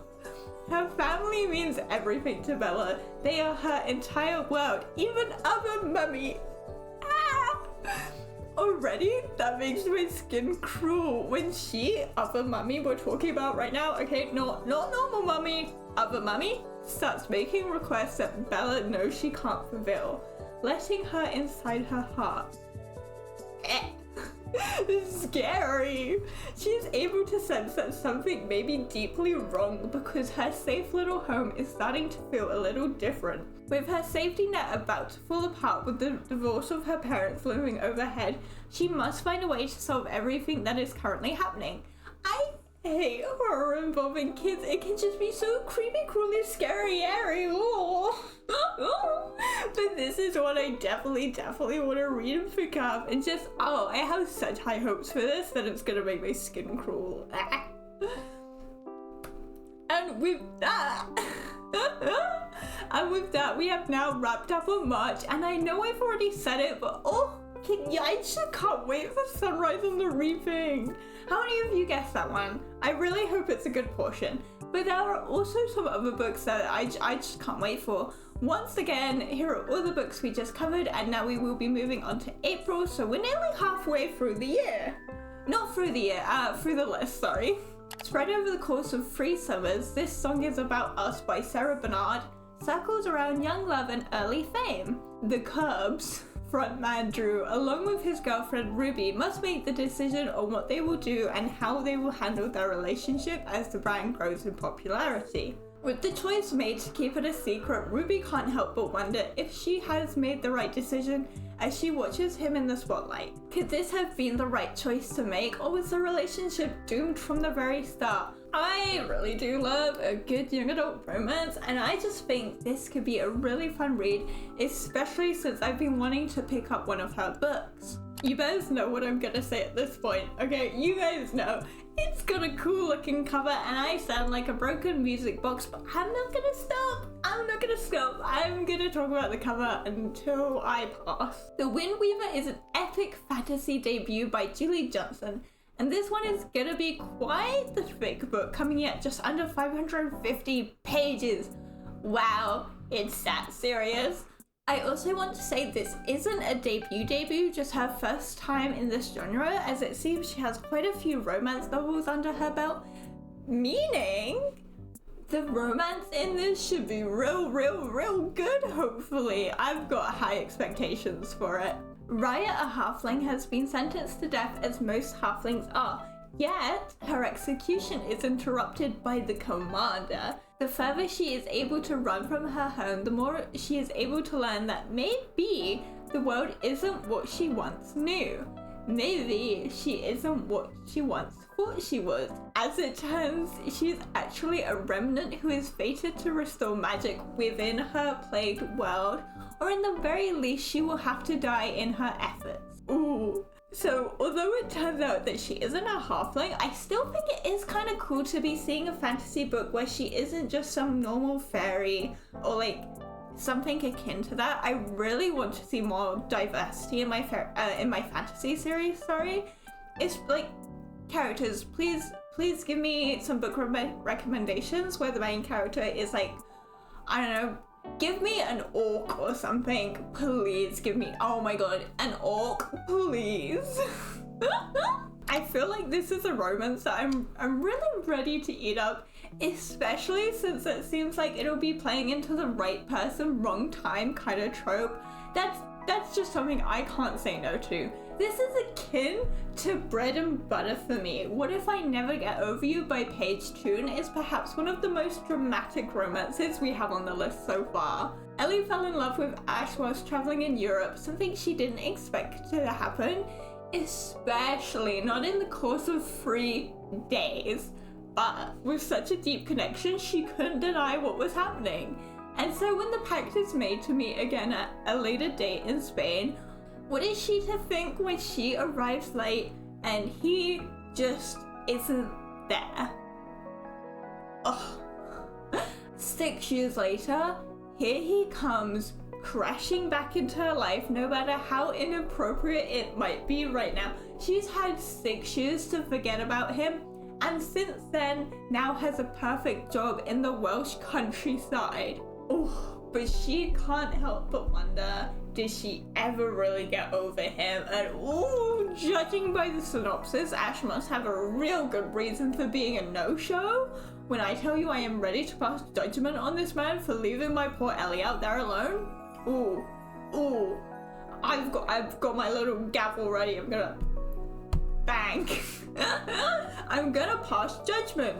Now, I don't think I should have to tell you why I picked out this one. I mean, just look at the cover. You guys know. Voice of the Ocean by Kelsey and Peachy is a young adult romantasy and seems to be kind of like Little Mermaid retelling in some ways. I could be totally wrong though, because I do think it might be a little darker with a different tone, but that's just the vibes I'm picking up on. The youngest daughter, a young siren named Celeste, lives in a rather tightly controlled life under her mother, the Siren Queen. The final test to join the chorus, an elite band of siren warriors, is looming overhead, and she must master her siren song no matter how temperamental it is. Yet when she sees the young prince, she cannot bring herself to harm him, believing he is nothing more than an innocent sailor, even though she knows he is the son of a murderer. Girl, please. Celeste will be given the opportunity of redemption. Kill the sailor and she can live. However, when she becomes human, it becomes clear that the once charming sailor is not who she thought he'd be. Can she save herself from the new world, or would she have been better off choosing death? Ooh, I cannot wait to get my grubby little paws on this one as well. I mean, like, come on. She's got to kill him, surely. I think she's probably gonna fall in love with him, but like, I don't know. She could always fall in love with someone else and they could kill the prince together. You know? I think this one is one that probably made it onto most people's list like this year, and I'm no different, okay? I'm curious about her writing. Great Big Beautiful Life by Emily Henry. I have been wanting to pick up one of her books for quite some time. I just never know which one I should grab. Please, please forgive me, romance lovers. And she's just so intimidating to me at this point. Like, I feel like if I don't like it, I am gonna be incredibly frowned upon, and I'm scared. However, I have heard she's very good at writing writers, so maybe, who knows? 2 writers have been hired to compete to write the memoir of a very famous and very reclusive heiress, Margaret Ives. Whilst this could be Alice's big break and a chance to impress her family, she is struggling to put the story together, and she isn't the only one. Hayden has just been given the exact same chance as Alice, and it means just as much to him as it means to her. But just the same, he is struggling to put the whole story together from what he has been given. With an NDA over their heads, they know they can't compare notes no matter how much sense they don't make. They both might just be falling for each other too, depending on who tells the story, that is. Oh, see, when it comes to Emily Henry, I think I own one of her books, but I feel like I kind of want to start with Funny Story because so many people compared the love interest in that to Nick from New Girls. And I don't know, I feel like that, oh, my voice is gone. I feel like that would be the best place for me to start. I don't know, someone please advice. I'd love advice. When winning a throne or destroying an empire, it seems that you cannot escape murder. The Raven Scholar by Antonia Hutchinson. is another super high-stakes fantasy trilogy we're getting. The 24-year reign must come to an end for Burstyn, and so someone must step forward to take his place. And what better way to do that than to have a competition? Oh, we love to see it. With 7 contenders competing for the throne, with each contender inspired by a sacred animal, like a bear. However, once the trials start, it seems there may be something darker happening when the body of one is found. If it's the bear one, I'm gonna cry, please.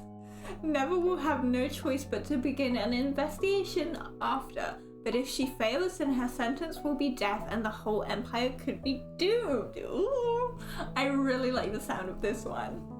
I like the sound of all of them, that's why we have a list. This Is Not a Game by Kelly Merlin revolves around 2 detectives, Mimi and her granddaughter Addie. Mimi has been blackmailed into attending the auction party that is being held by Jane in a mansion grand and old. When Jane is found dead, things begin to turn, and it isn't long before a second body turns up too. In order to survive the night, the two must figure out who is the killer with close proximity of the party in a sprawling mansion, keeping just as many secrets.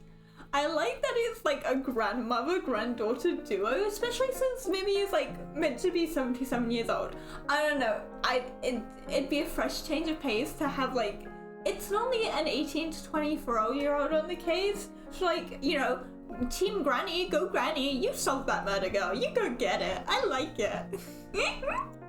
Something in the synopsis for the, oh my gosh, can we talk about this one for like a hot second as well? Something in the synopsis for this really made me giggle, and I'm not sure why I think it is. It might just be the tone that I happened to read it in that day, but we'll talk about it when I get to it. Murder on Line 1 by Jeremy Vine, a radio show host, Edward, who has recently been let go, is having unsolved murder cases brought to his attention, with the linking thread between them all being that his listeners are the ones being murdered. With it first starting with Stevie's grandmother, who died in a suspicious fire like a year ago, I think. It isn't long before it happens again. Teaming up with Stevie and Kim, they work on solving the cases because no one hurts his listeners and gets away with it. This was a line that made me giggle, and I think it still does. Like, is he from Scooby-Doo? What's going on?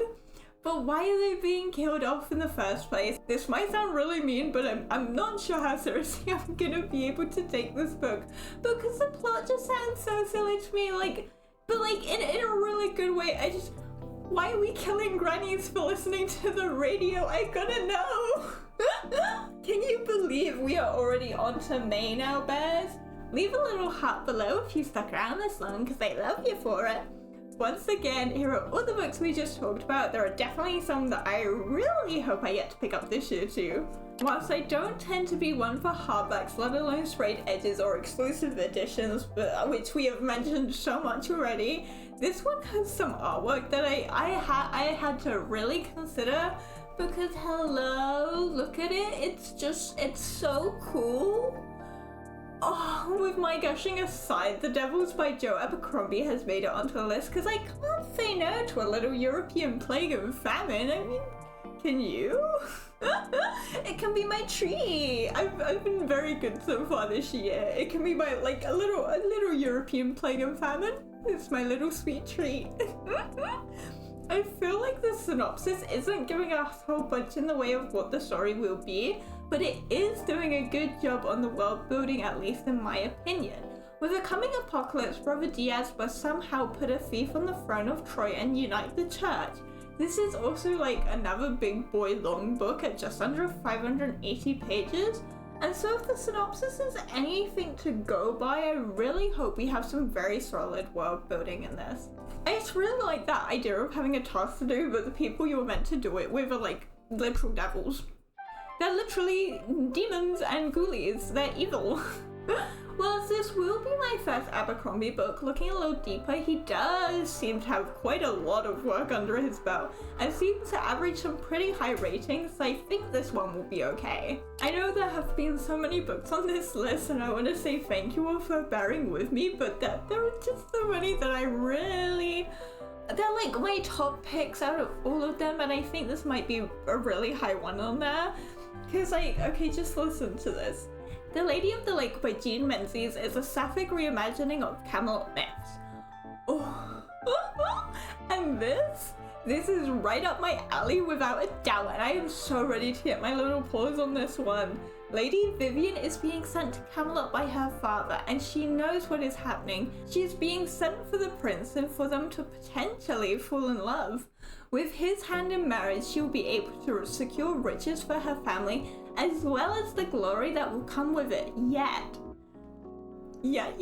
and this is a big yet, she cannot help or ignore what the heart wants, as it is not Arthur who catches her eye, and instead it is Morgan who does.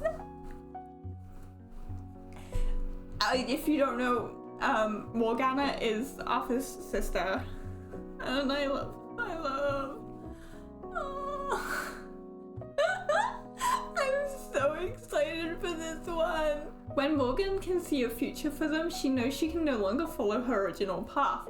Not when there is a future for her and Morgan. Oh. When things begin to shift and change, they will be torn apart and the kingdom will fall if they can't find a way to be reunited again. I think this one, it's gonna be filled with magic and a real swoon-worthy romance. I mean, the whole kingdom's gonna fall if they can't be together.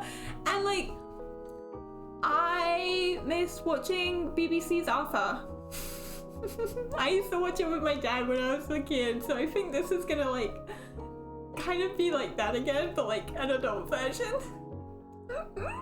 This is totally up my alley. I want to read this one. It's totally up there in the top 25, without a doubt. Oh, I've been excited about this one since November as well, and I've just wanted to read about knights for some time. Please, there's just something about it. I want more knights. I need more knights. Please have mercy and give me a knight. The Knight and the Moth by Rachel Gilling is a romantasy with a knight in it. Oh, it's obvious that I kind of like knights. I love them. My biggest dream in life, I want to go to medieval times. I want to go to medieval times so badly. Anyway, I'm sorry. Anyway, I've got to calm down. Sybil has a dream to one day have no dreams, to no longer be a diviner, to no longer see the future of those in the kingdom, to have rest and freedom. A decade of service will grant her a safe haven in a cathedral room forever, but now approaching the end of her service, these walls will no longer be safe. Whilst Roderick, I'm sorry, I can only think of Roderick Heffley? Is it Heffley in like Knight's Armor? Has no real respect for her or the diviners around her. She will need his help to find them as they start to vanish one by one after he showed up though. Perhaps it is fate though that he is the only one who will be able to kill a god too. Also, I'm so sorry. The cover is ungodly pretty. I'm literally weeping. I'm crying. It's so pretty. I think this is also without a doubt one of my highest rated reads. And also, this might be the first in a series. I am bouncing off the walls. I'm so excited for this one. I didn't get to the video. I might finish it up and post it at a later date. But one of my big ones for this year was a book about knights, and here we are. Oh, I'm so excited. I feel so bad. My cat's trying to sleep and I'm disturbing her. The Sleepless by Jen Williams is a young adult romantasy about what really makes a monster, it seems. Elva, a guardian of the forest and of the wild, has been saved from death by a god, but at what cost?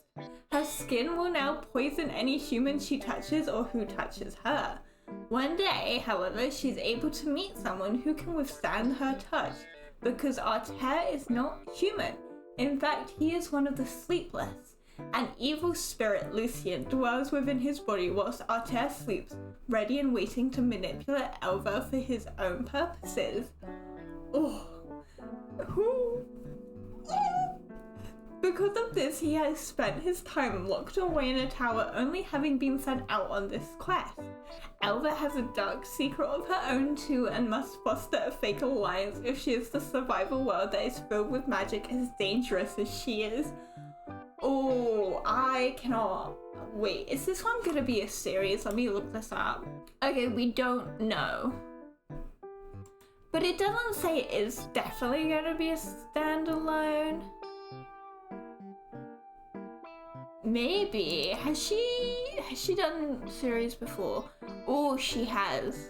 Maybe. It looks like she has quite a few series. Oh, maybe that was going to be a series. That would be really, really fun. I hope it would be. I feel like that's a lot to fit in a book. But it is... Oh, here it is.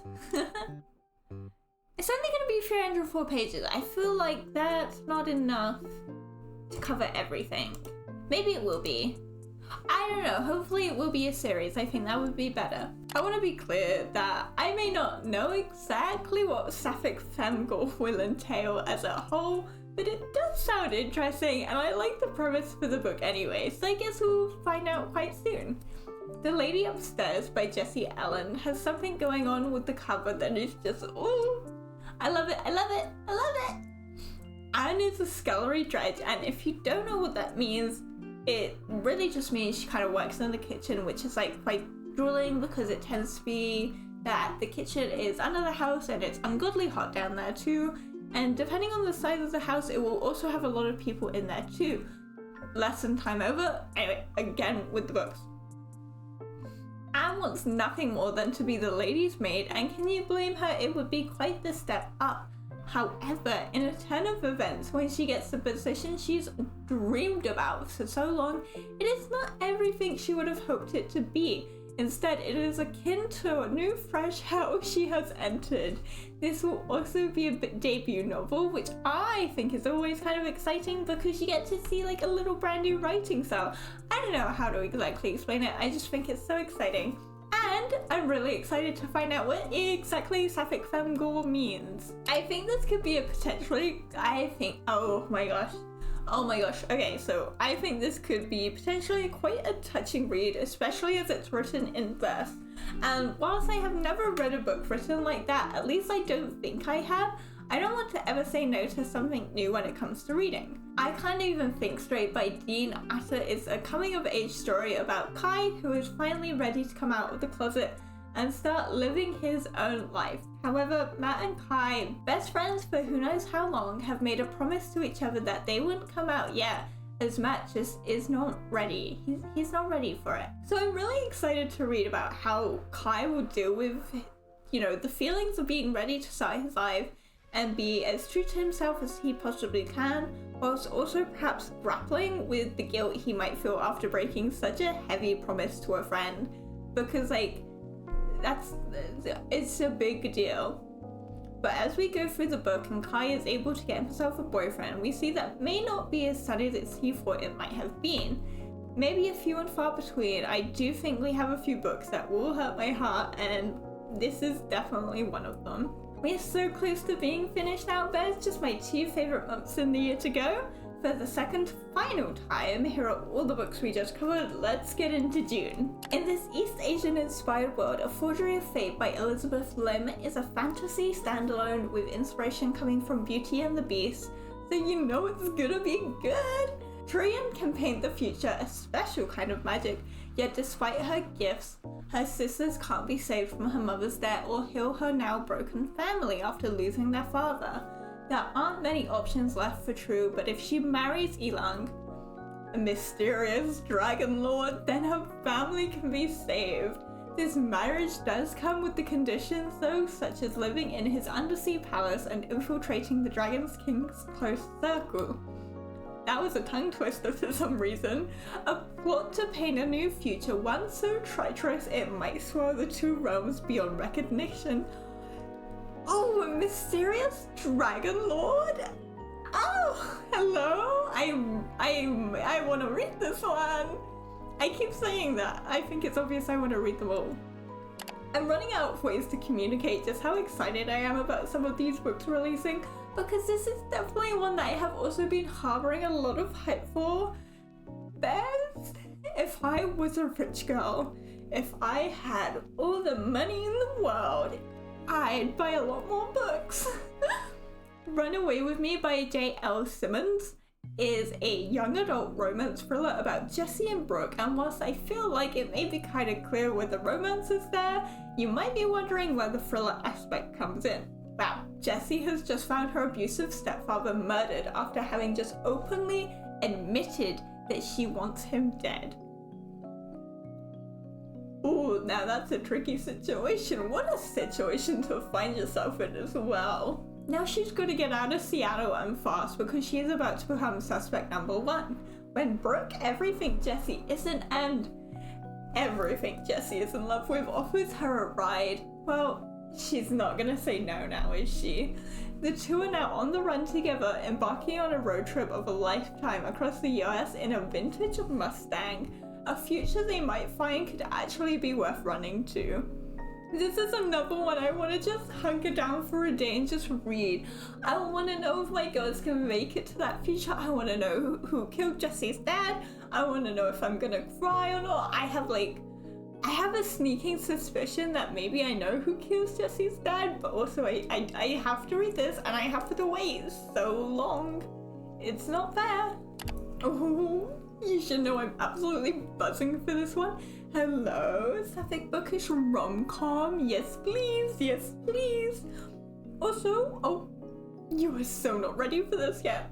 Wish You Were Her by Elle McNaught is about Allegra, who is an overnight sensation. She has skyrocketed to fame after being in a hit TV show, and whilst everyone is talking about her, no one knows that she's also autistic, and this is why I'm so excited for this book, because I feel like we never get to see autistic main characters, and it feels really big to me.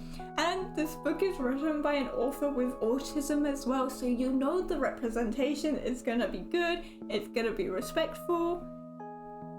Chef's kiss, this is gonna be such a good book, hopefully. All she wants is her normal teenage summer, and her choice of an escape is an annual book festival at the remote Lake Pristine. Truly a perfect choice. Despite her best wishes for a drama-free holiday, it seems that rumors tend to fly here, and it's not long before she gets caught up in them too. I am so excited for this book because I also think it might be releasing straight into paperback, so maybe when it comes out I can pick it up and we could read it first. Ooh, if we're doing a book club, I feel like we should start with that one. Maybe, I'm just saying. Let me know. Air of Storms by Lauren Hamilton Murray is again yet another young adult romance, and you know what? I can't even say no. I can't even say sorry. These are the books I want to read best. Young adult romance, it has my name on it.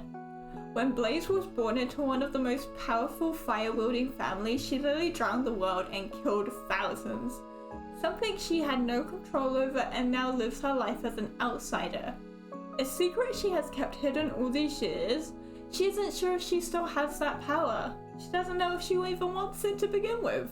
In order to choose the next future rulers of the Empire, Blaze and her twin brother Flint, we're really going hard on those fire-themed names, are picked for the choosing right, and thus she is forced back into the world once again, as unexpected as it may be. With not one but two suitors in her path and a crown that is nearly hers, she needs to find the courage to write her own story instead of living in the one that others already have for her. I think this is gonna be a really swoon-worthy romance, considering we have two suitors in the mix. But I'm really looking forward to seeing the character development of Blaze and seeing if and how she'll become her own person. Especially as I think this might be the first of the trilogy, or a series at least. A reading goal of mine. Can we pause and talk about a reading goal really quickly? Because a reading goal of mine this year is to read at least one book by V.E. Schwab and to stop being intimidated by her work. Don't ask me why, it just seems scary for some reason. We're not given a whole lot of synopsis for Bury Our Bones in the Midnight Soil, but what we are given has me wanting to read more. And like, to quote specifically, 3 young women, their bodies planted in the same soil, their stories tangling like roots. One grows high, one grows deep, one grows wild. All of them grow teeth. You can't write grow teeth and expect me to pass on that. Give me this book now. Let me get my little nose in there and see what's going on. I am curious. What do you mean that growing teeth? This is another. Oh my gosh, I'm so sorry. This is another author who I don't own, but I want to read at least one of his works this year, and that is like an actual goal for me. Maybe I will write out these authors and we can make it an actual goal for this year, Bears. With a Vengeance by Riley Sager will be taking place on a non-stop train, which I think makes for potentially quite a good setting, as it would allow us to focus more on the characters than the scenery. But before I get too distracted, in 1942, Anna's entire family has been murdered, but we don't quite know by who, and 12 years later, she wants retribution for these past transgressions. This is like a plot that has been stewing within her for like 12 years. I mean, come on, this is big boy stuff. She's invited the 6 people who had destroyed her family under false pretenses on this journey, so that she can get a confession from them, meaning she can hand them over to the authorities when they hit their destination in Chicago. With a 14-hour overnight trip that shouldn't be such a hard task until one of the 6 is murdered, leaving Anna to put her own life at risk and protect those who took hers. It just sounds so twisty, and I love the setting of it being on a train, and I think it just feels kind of like unique. Like, we had the setting of the blimp, now we're getting a train. Like, ooh, I like it. Now, carrying on with the theme of authors I've never read before but really want to, but I've just never picked up, Ashley Poston.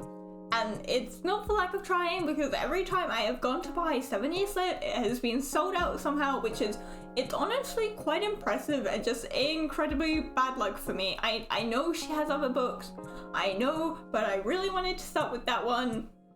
Let's see if I can get my paws on it this year. Because I've been trying for ages. Like, since 2023. Why can I not get it? Okay? Why?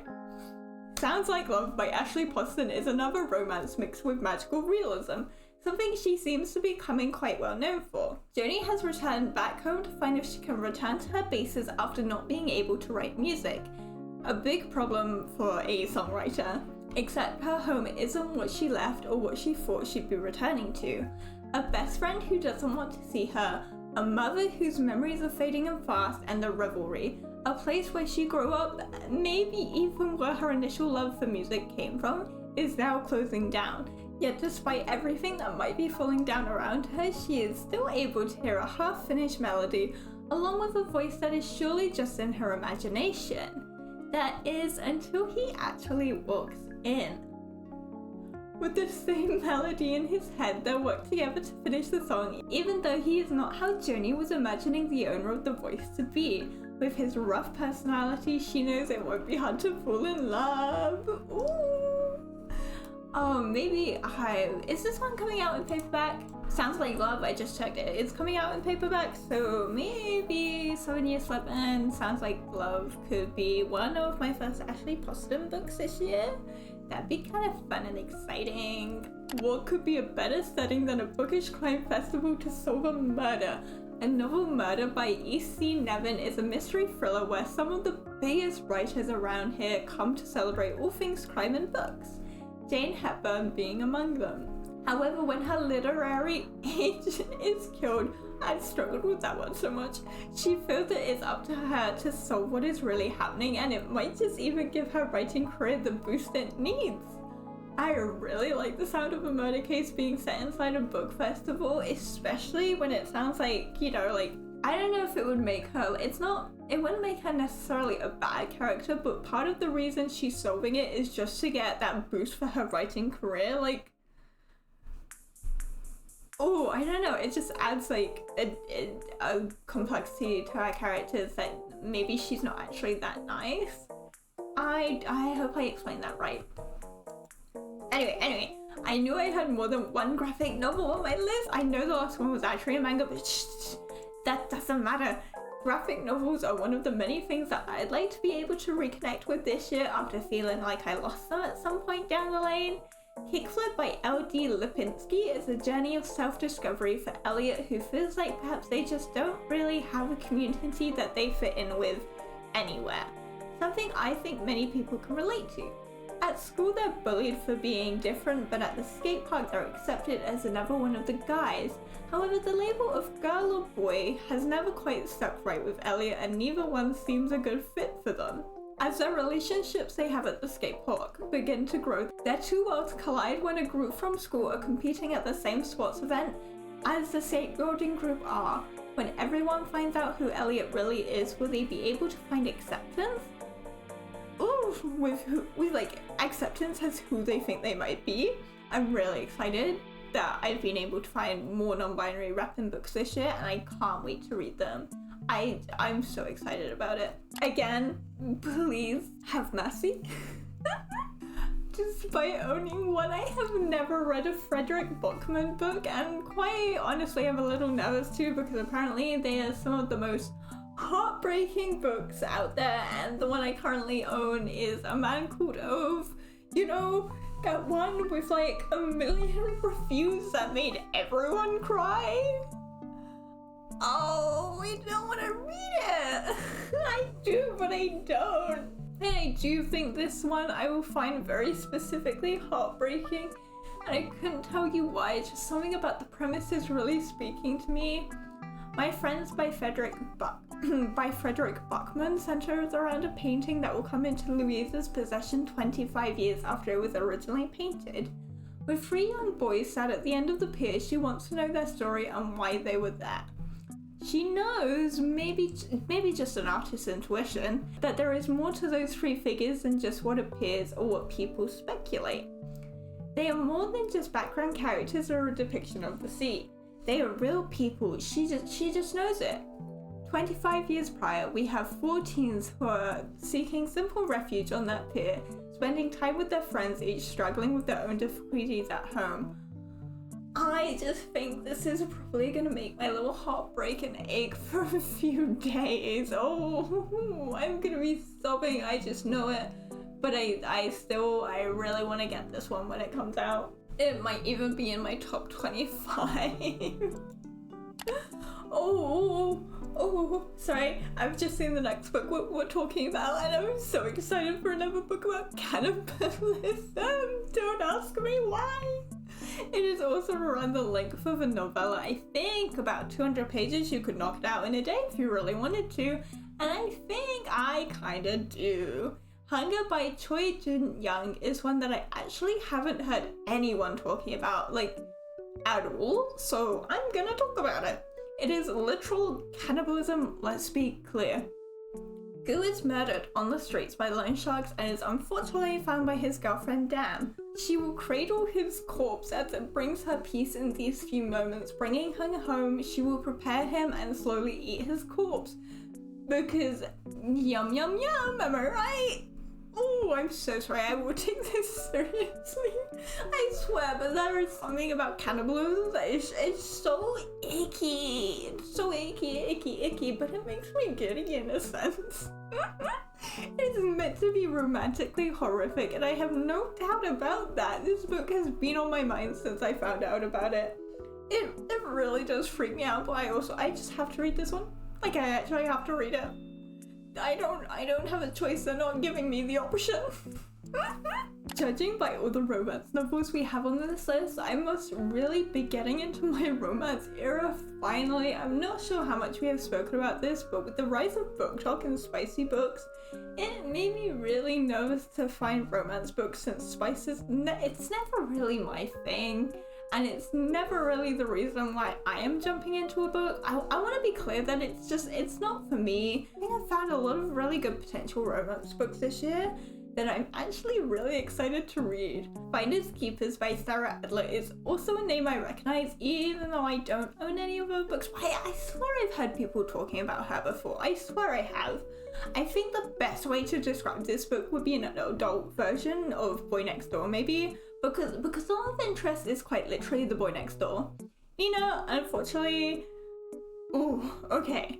She's just been dumped, she's back living with her parents, and now is also unemployed after living her, like, she was about to have her dream life, and I'm not even kidding. As she's picking up the pieces of whatever is left of her life and trying to put them back together again, Quentin rolls back into town. One thing leads to another, and they find themselves starting a childhood treasure hunt together again. One that might have been the reason for them parting ways so many years ago. Can they find the riches to get Nina back on track and maybe even reconsider their own friendship and perhaps just a little more too? Ooh. I just think I might really like this one. It's a second chance romance too, and the cover, so cute. It is, I like it. Ooh. The Hounding by Zena Purvis is a historical fiction, and I don't think we've had that many on this list so far, so that's quite fun. I could be totally lying though, this has been a rather long list, I'm kind of forgetting what's on here. Revolving around 5 sisters who in the nicest way, they're not liked by their neighbours in Little Nettlebird, like at all. They are known to be dangerous and nothing but liars, or so that's what the down people say. During a heatwave, peculiar things start to happen to the animals that surround the locals. You know, bloated fish washing up, all the way to ravens gathering on the house of those about to die. Yet despite everything that is happening, a strange rumor arises about the sisters, one that will change their future. They are turning into a pack of wild dogs. The witch trials aren't long ago for this village, and the memories are still there, vividly. That can only mean one thing: when jaws bite, someone must pay. I'm really hoping that if this revolves around 5 sisters, we might potentially be seeing different point of views, and I hope each character can feel like their own, which seems to be a harder thing to pull off, especially with sisters, but I have hope. Like, it's understandably why it is very hard, but it can really make or break a book. And also this is set somewhat around the witch trials, which is always kind of fun in my opinion. I definitely want to read more in that period, I think. I'm not sure where to start. And also, this is a debut, and I feel like it's like a big premise for a debut, if that makes sense. So I'm really excited to see how it goes. A Treachery of Swans by A.B. Pornek is a sapphic retelling of Swan Lake. Do you really need to hear more?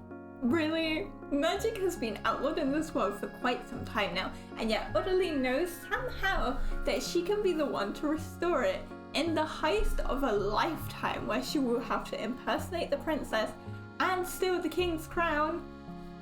Which, it sounds so simple, right? The plan goes awry when the king is murdered in an unexpected turn of events. Now on a strange twist of path, she meets the princess she's been impersonating. Unable to unravel the events that have been happening, she will need help. And, well, who better to help than the Princess Marie? She must make the right choice in order to save the kingdom, but can she make that choice if it means betrayal of the girl she could be falling for? I want this book now! I want it now, I want it now, I want it now! If I'm being quite honest with you all, I want to read it. Right now. We are finally onto the last month now. Oh, what a trip we have had together. I can't believe we have covered so many books.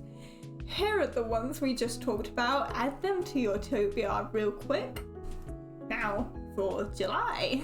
Also, I want to throw in, I didn't mean to include July. It was only meant to go up till June. I forgot how to count. This was meant to be like 6 and 6, not 7 and 4.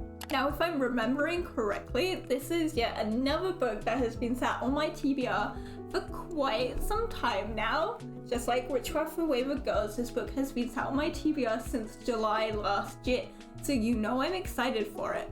I think I actually found this when I was making the last anticipated reads. A Witch's Guide to Magical Innkeeping by Sangu Madana. It will be about Sarah, a witch getting her second chance. One that could see her getting not only her life back, but her magic as well. After resurrecting her great aunt, she is exiled from her magical guild and now she runs an inn in Lancashire. As she longs for the future she once had, she stumbles upon an old spell that could just be her key to happiness again. With help from Luke, an ex from the past, and a talking fox, she may be able to find that the best magic is love and family. This just, oh, it sounds oh so sweet. I think I'm gonna melt. This is supposed to be like a super comfy cozy fantasy and it really does sound like it. I mean, come on. I mean, I kind of want to live where the cover is. Like, that's my perfect little cottage to have one day. Bez, we are getting a brand spanking new Holly Jackson book and I'm so excited for this one. Oh my. I absolutely adored A Good Girl's Guide to Murder and have been wanting to chase that high ever since I read that trilogy. Not Quite Dead Yet will also be her first dip and debut into the adult genre, as her previous works have all been young adult up until now. So like, I'm really excited for that step up, as I feel that means we can get a lot darker and maybe even a bit more gruesome. We're joined with Jet, who unfortunately only has 7 days to live. 27 and waiting for her life to begin, must now face the reality that it never will. As she waits for the aneurysm that the doctors have said will kill her, she just can't face that is what she's actually been waiting for all this time. Having been attacked on Halloween night, resulting in the brain injury, she must now race against the clock to figure out just who her murderer is and see that justice will be served before her last breath. I really do think this has such high potential to be a 5-star read, and with the 7-day time limit, oh, I do think I'll get that same rush I got before, like, especially since A Good Girl's Guide to Murder was, I just devoured it. I literally got my little teeth in there, tore that book apart. I could not bring myself away from those books. I could not put them down. I might just have to reread them again. Oh, what a hardship that's gonna be. Okay, I've got to calm down again. Sorry, some of these books, I just get so amped up about. Okay, I'm calm. Okay, I know I said I wouldn't include any books of a series I haven't read yet, but in my defense, this isn't necessarily a part 2. It's just set in the same universe as the first one, so can you, you can't fault me. I refuse. The Enchanted Greenhouse by Sarah Beth Durst focuses around Terralu, who has broken the law by creating a magical spider plant all because she was lonely. Her punishment for the crime is to be turned into a wooden statue for the rest of eternity, or so she thought. If you ask me, I don't think the punishment is fitting the crime. She was just lonely. It's not her fault. She awakes one day on the deserted island to find that the only other person here is a grumpy gardener. He offers her a way out, a way home, but knowing there is nothing left for her to return to, she doesn't take it, instead opting to stay. She wants to help and have a purpose here in supporting the greenhouses that are here after she learns that the magic to support them is failing. Without magic, everything in them will die. I'm excited for this. I know I keep saying that, but I am. I want to see Terralu get that second chance she deserves. I mean, making a sentient spider plant wasn't that bad that she needed to be turned into a wooden statue. Surely not. It's like, come on, really? Oh, I'm getting heated. Arcana Academy by Elise Kova is a new romantasy series that I'm really excited about. Clara has been led to her prison for the crime of inking magical tarot cards, a really rather rare power. And while she has been able to survive her whole life on luck, it seems that she may have pushed too far and not even luck could save her this time. Prince Kalis has other plans for her though and offers her a chance to escape. But of course, as we've seen so many times before, there is a cost. Who would have guessed?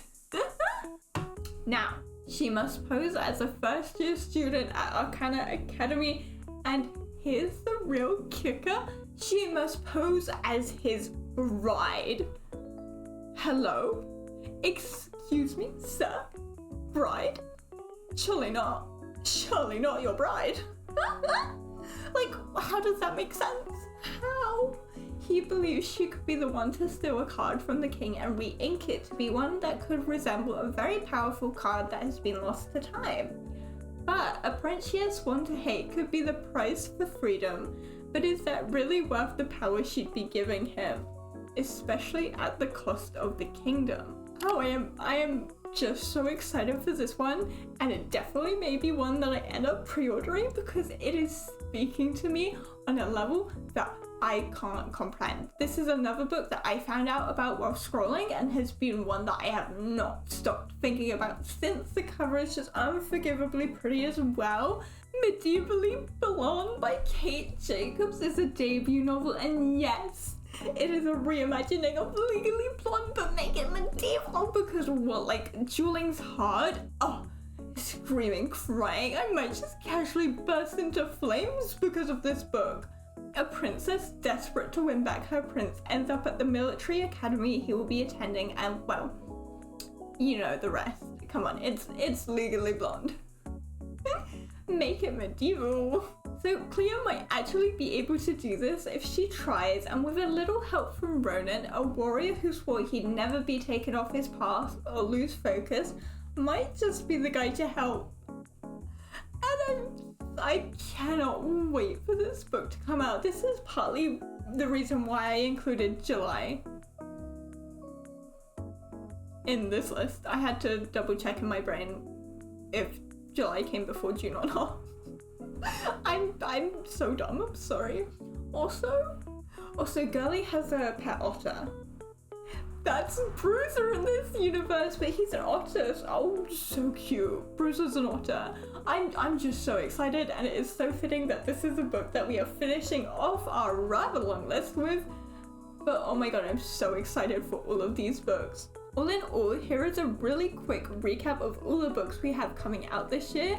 As I said in the beginning, quite a few have already been released, but shh.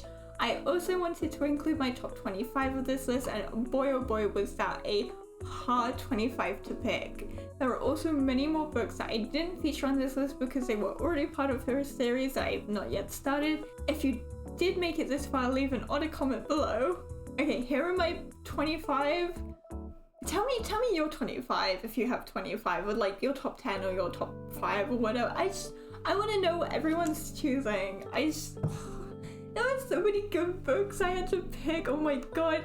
I just want to say a big thank you to the book fans who watch this videos. They do take a while to make, but they are just so fun to make. I just really like making them. The script was literally 41 pages long, I'm sorry, as well. So please leave a like, comment, or subscribe, as it really does help me out. And if you want to see more Bear, you can always find me around Bear Town. Bye bye!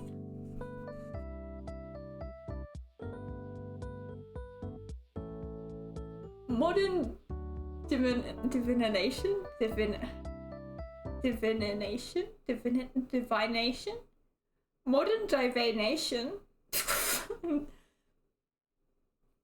Modern divination.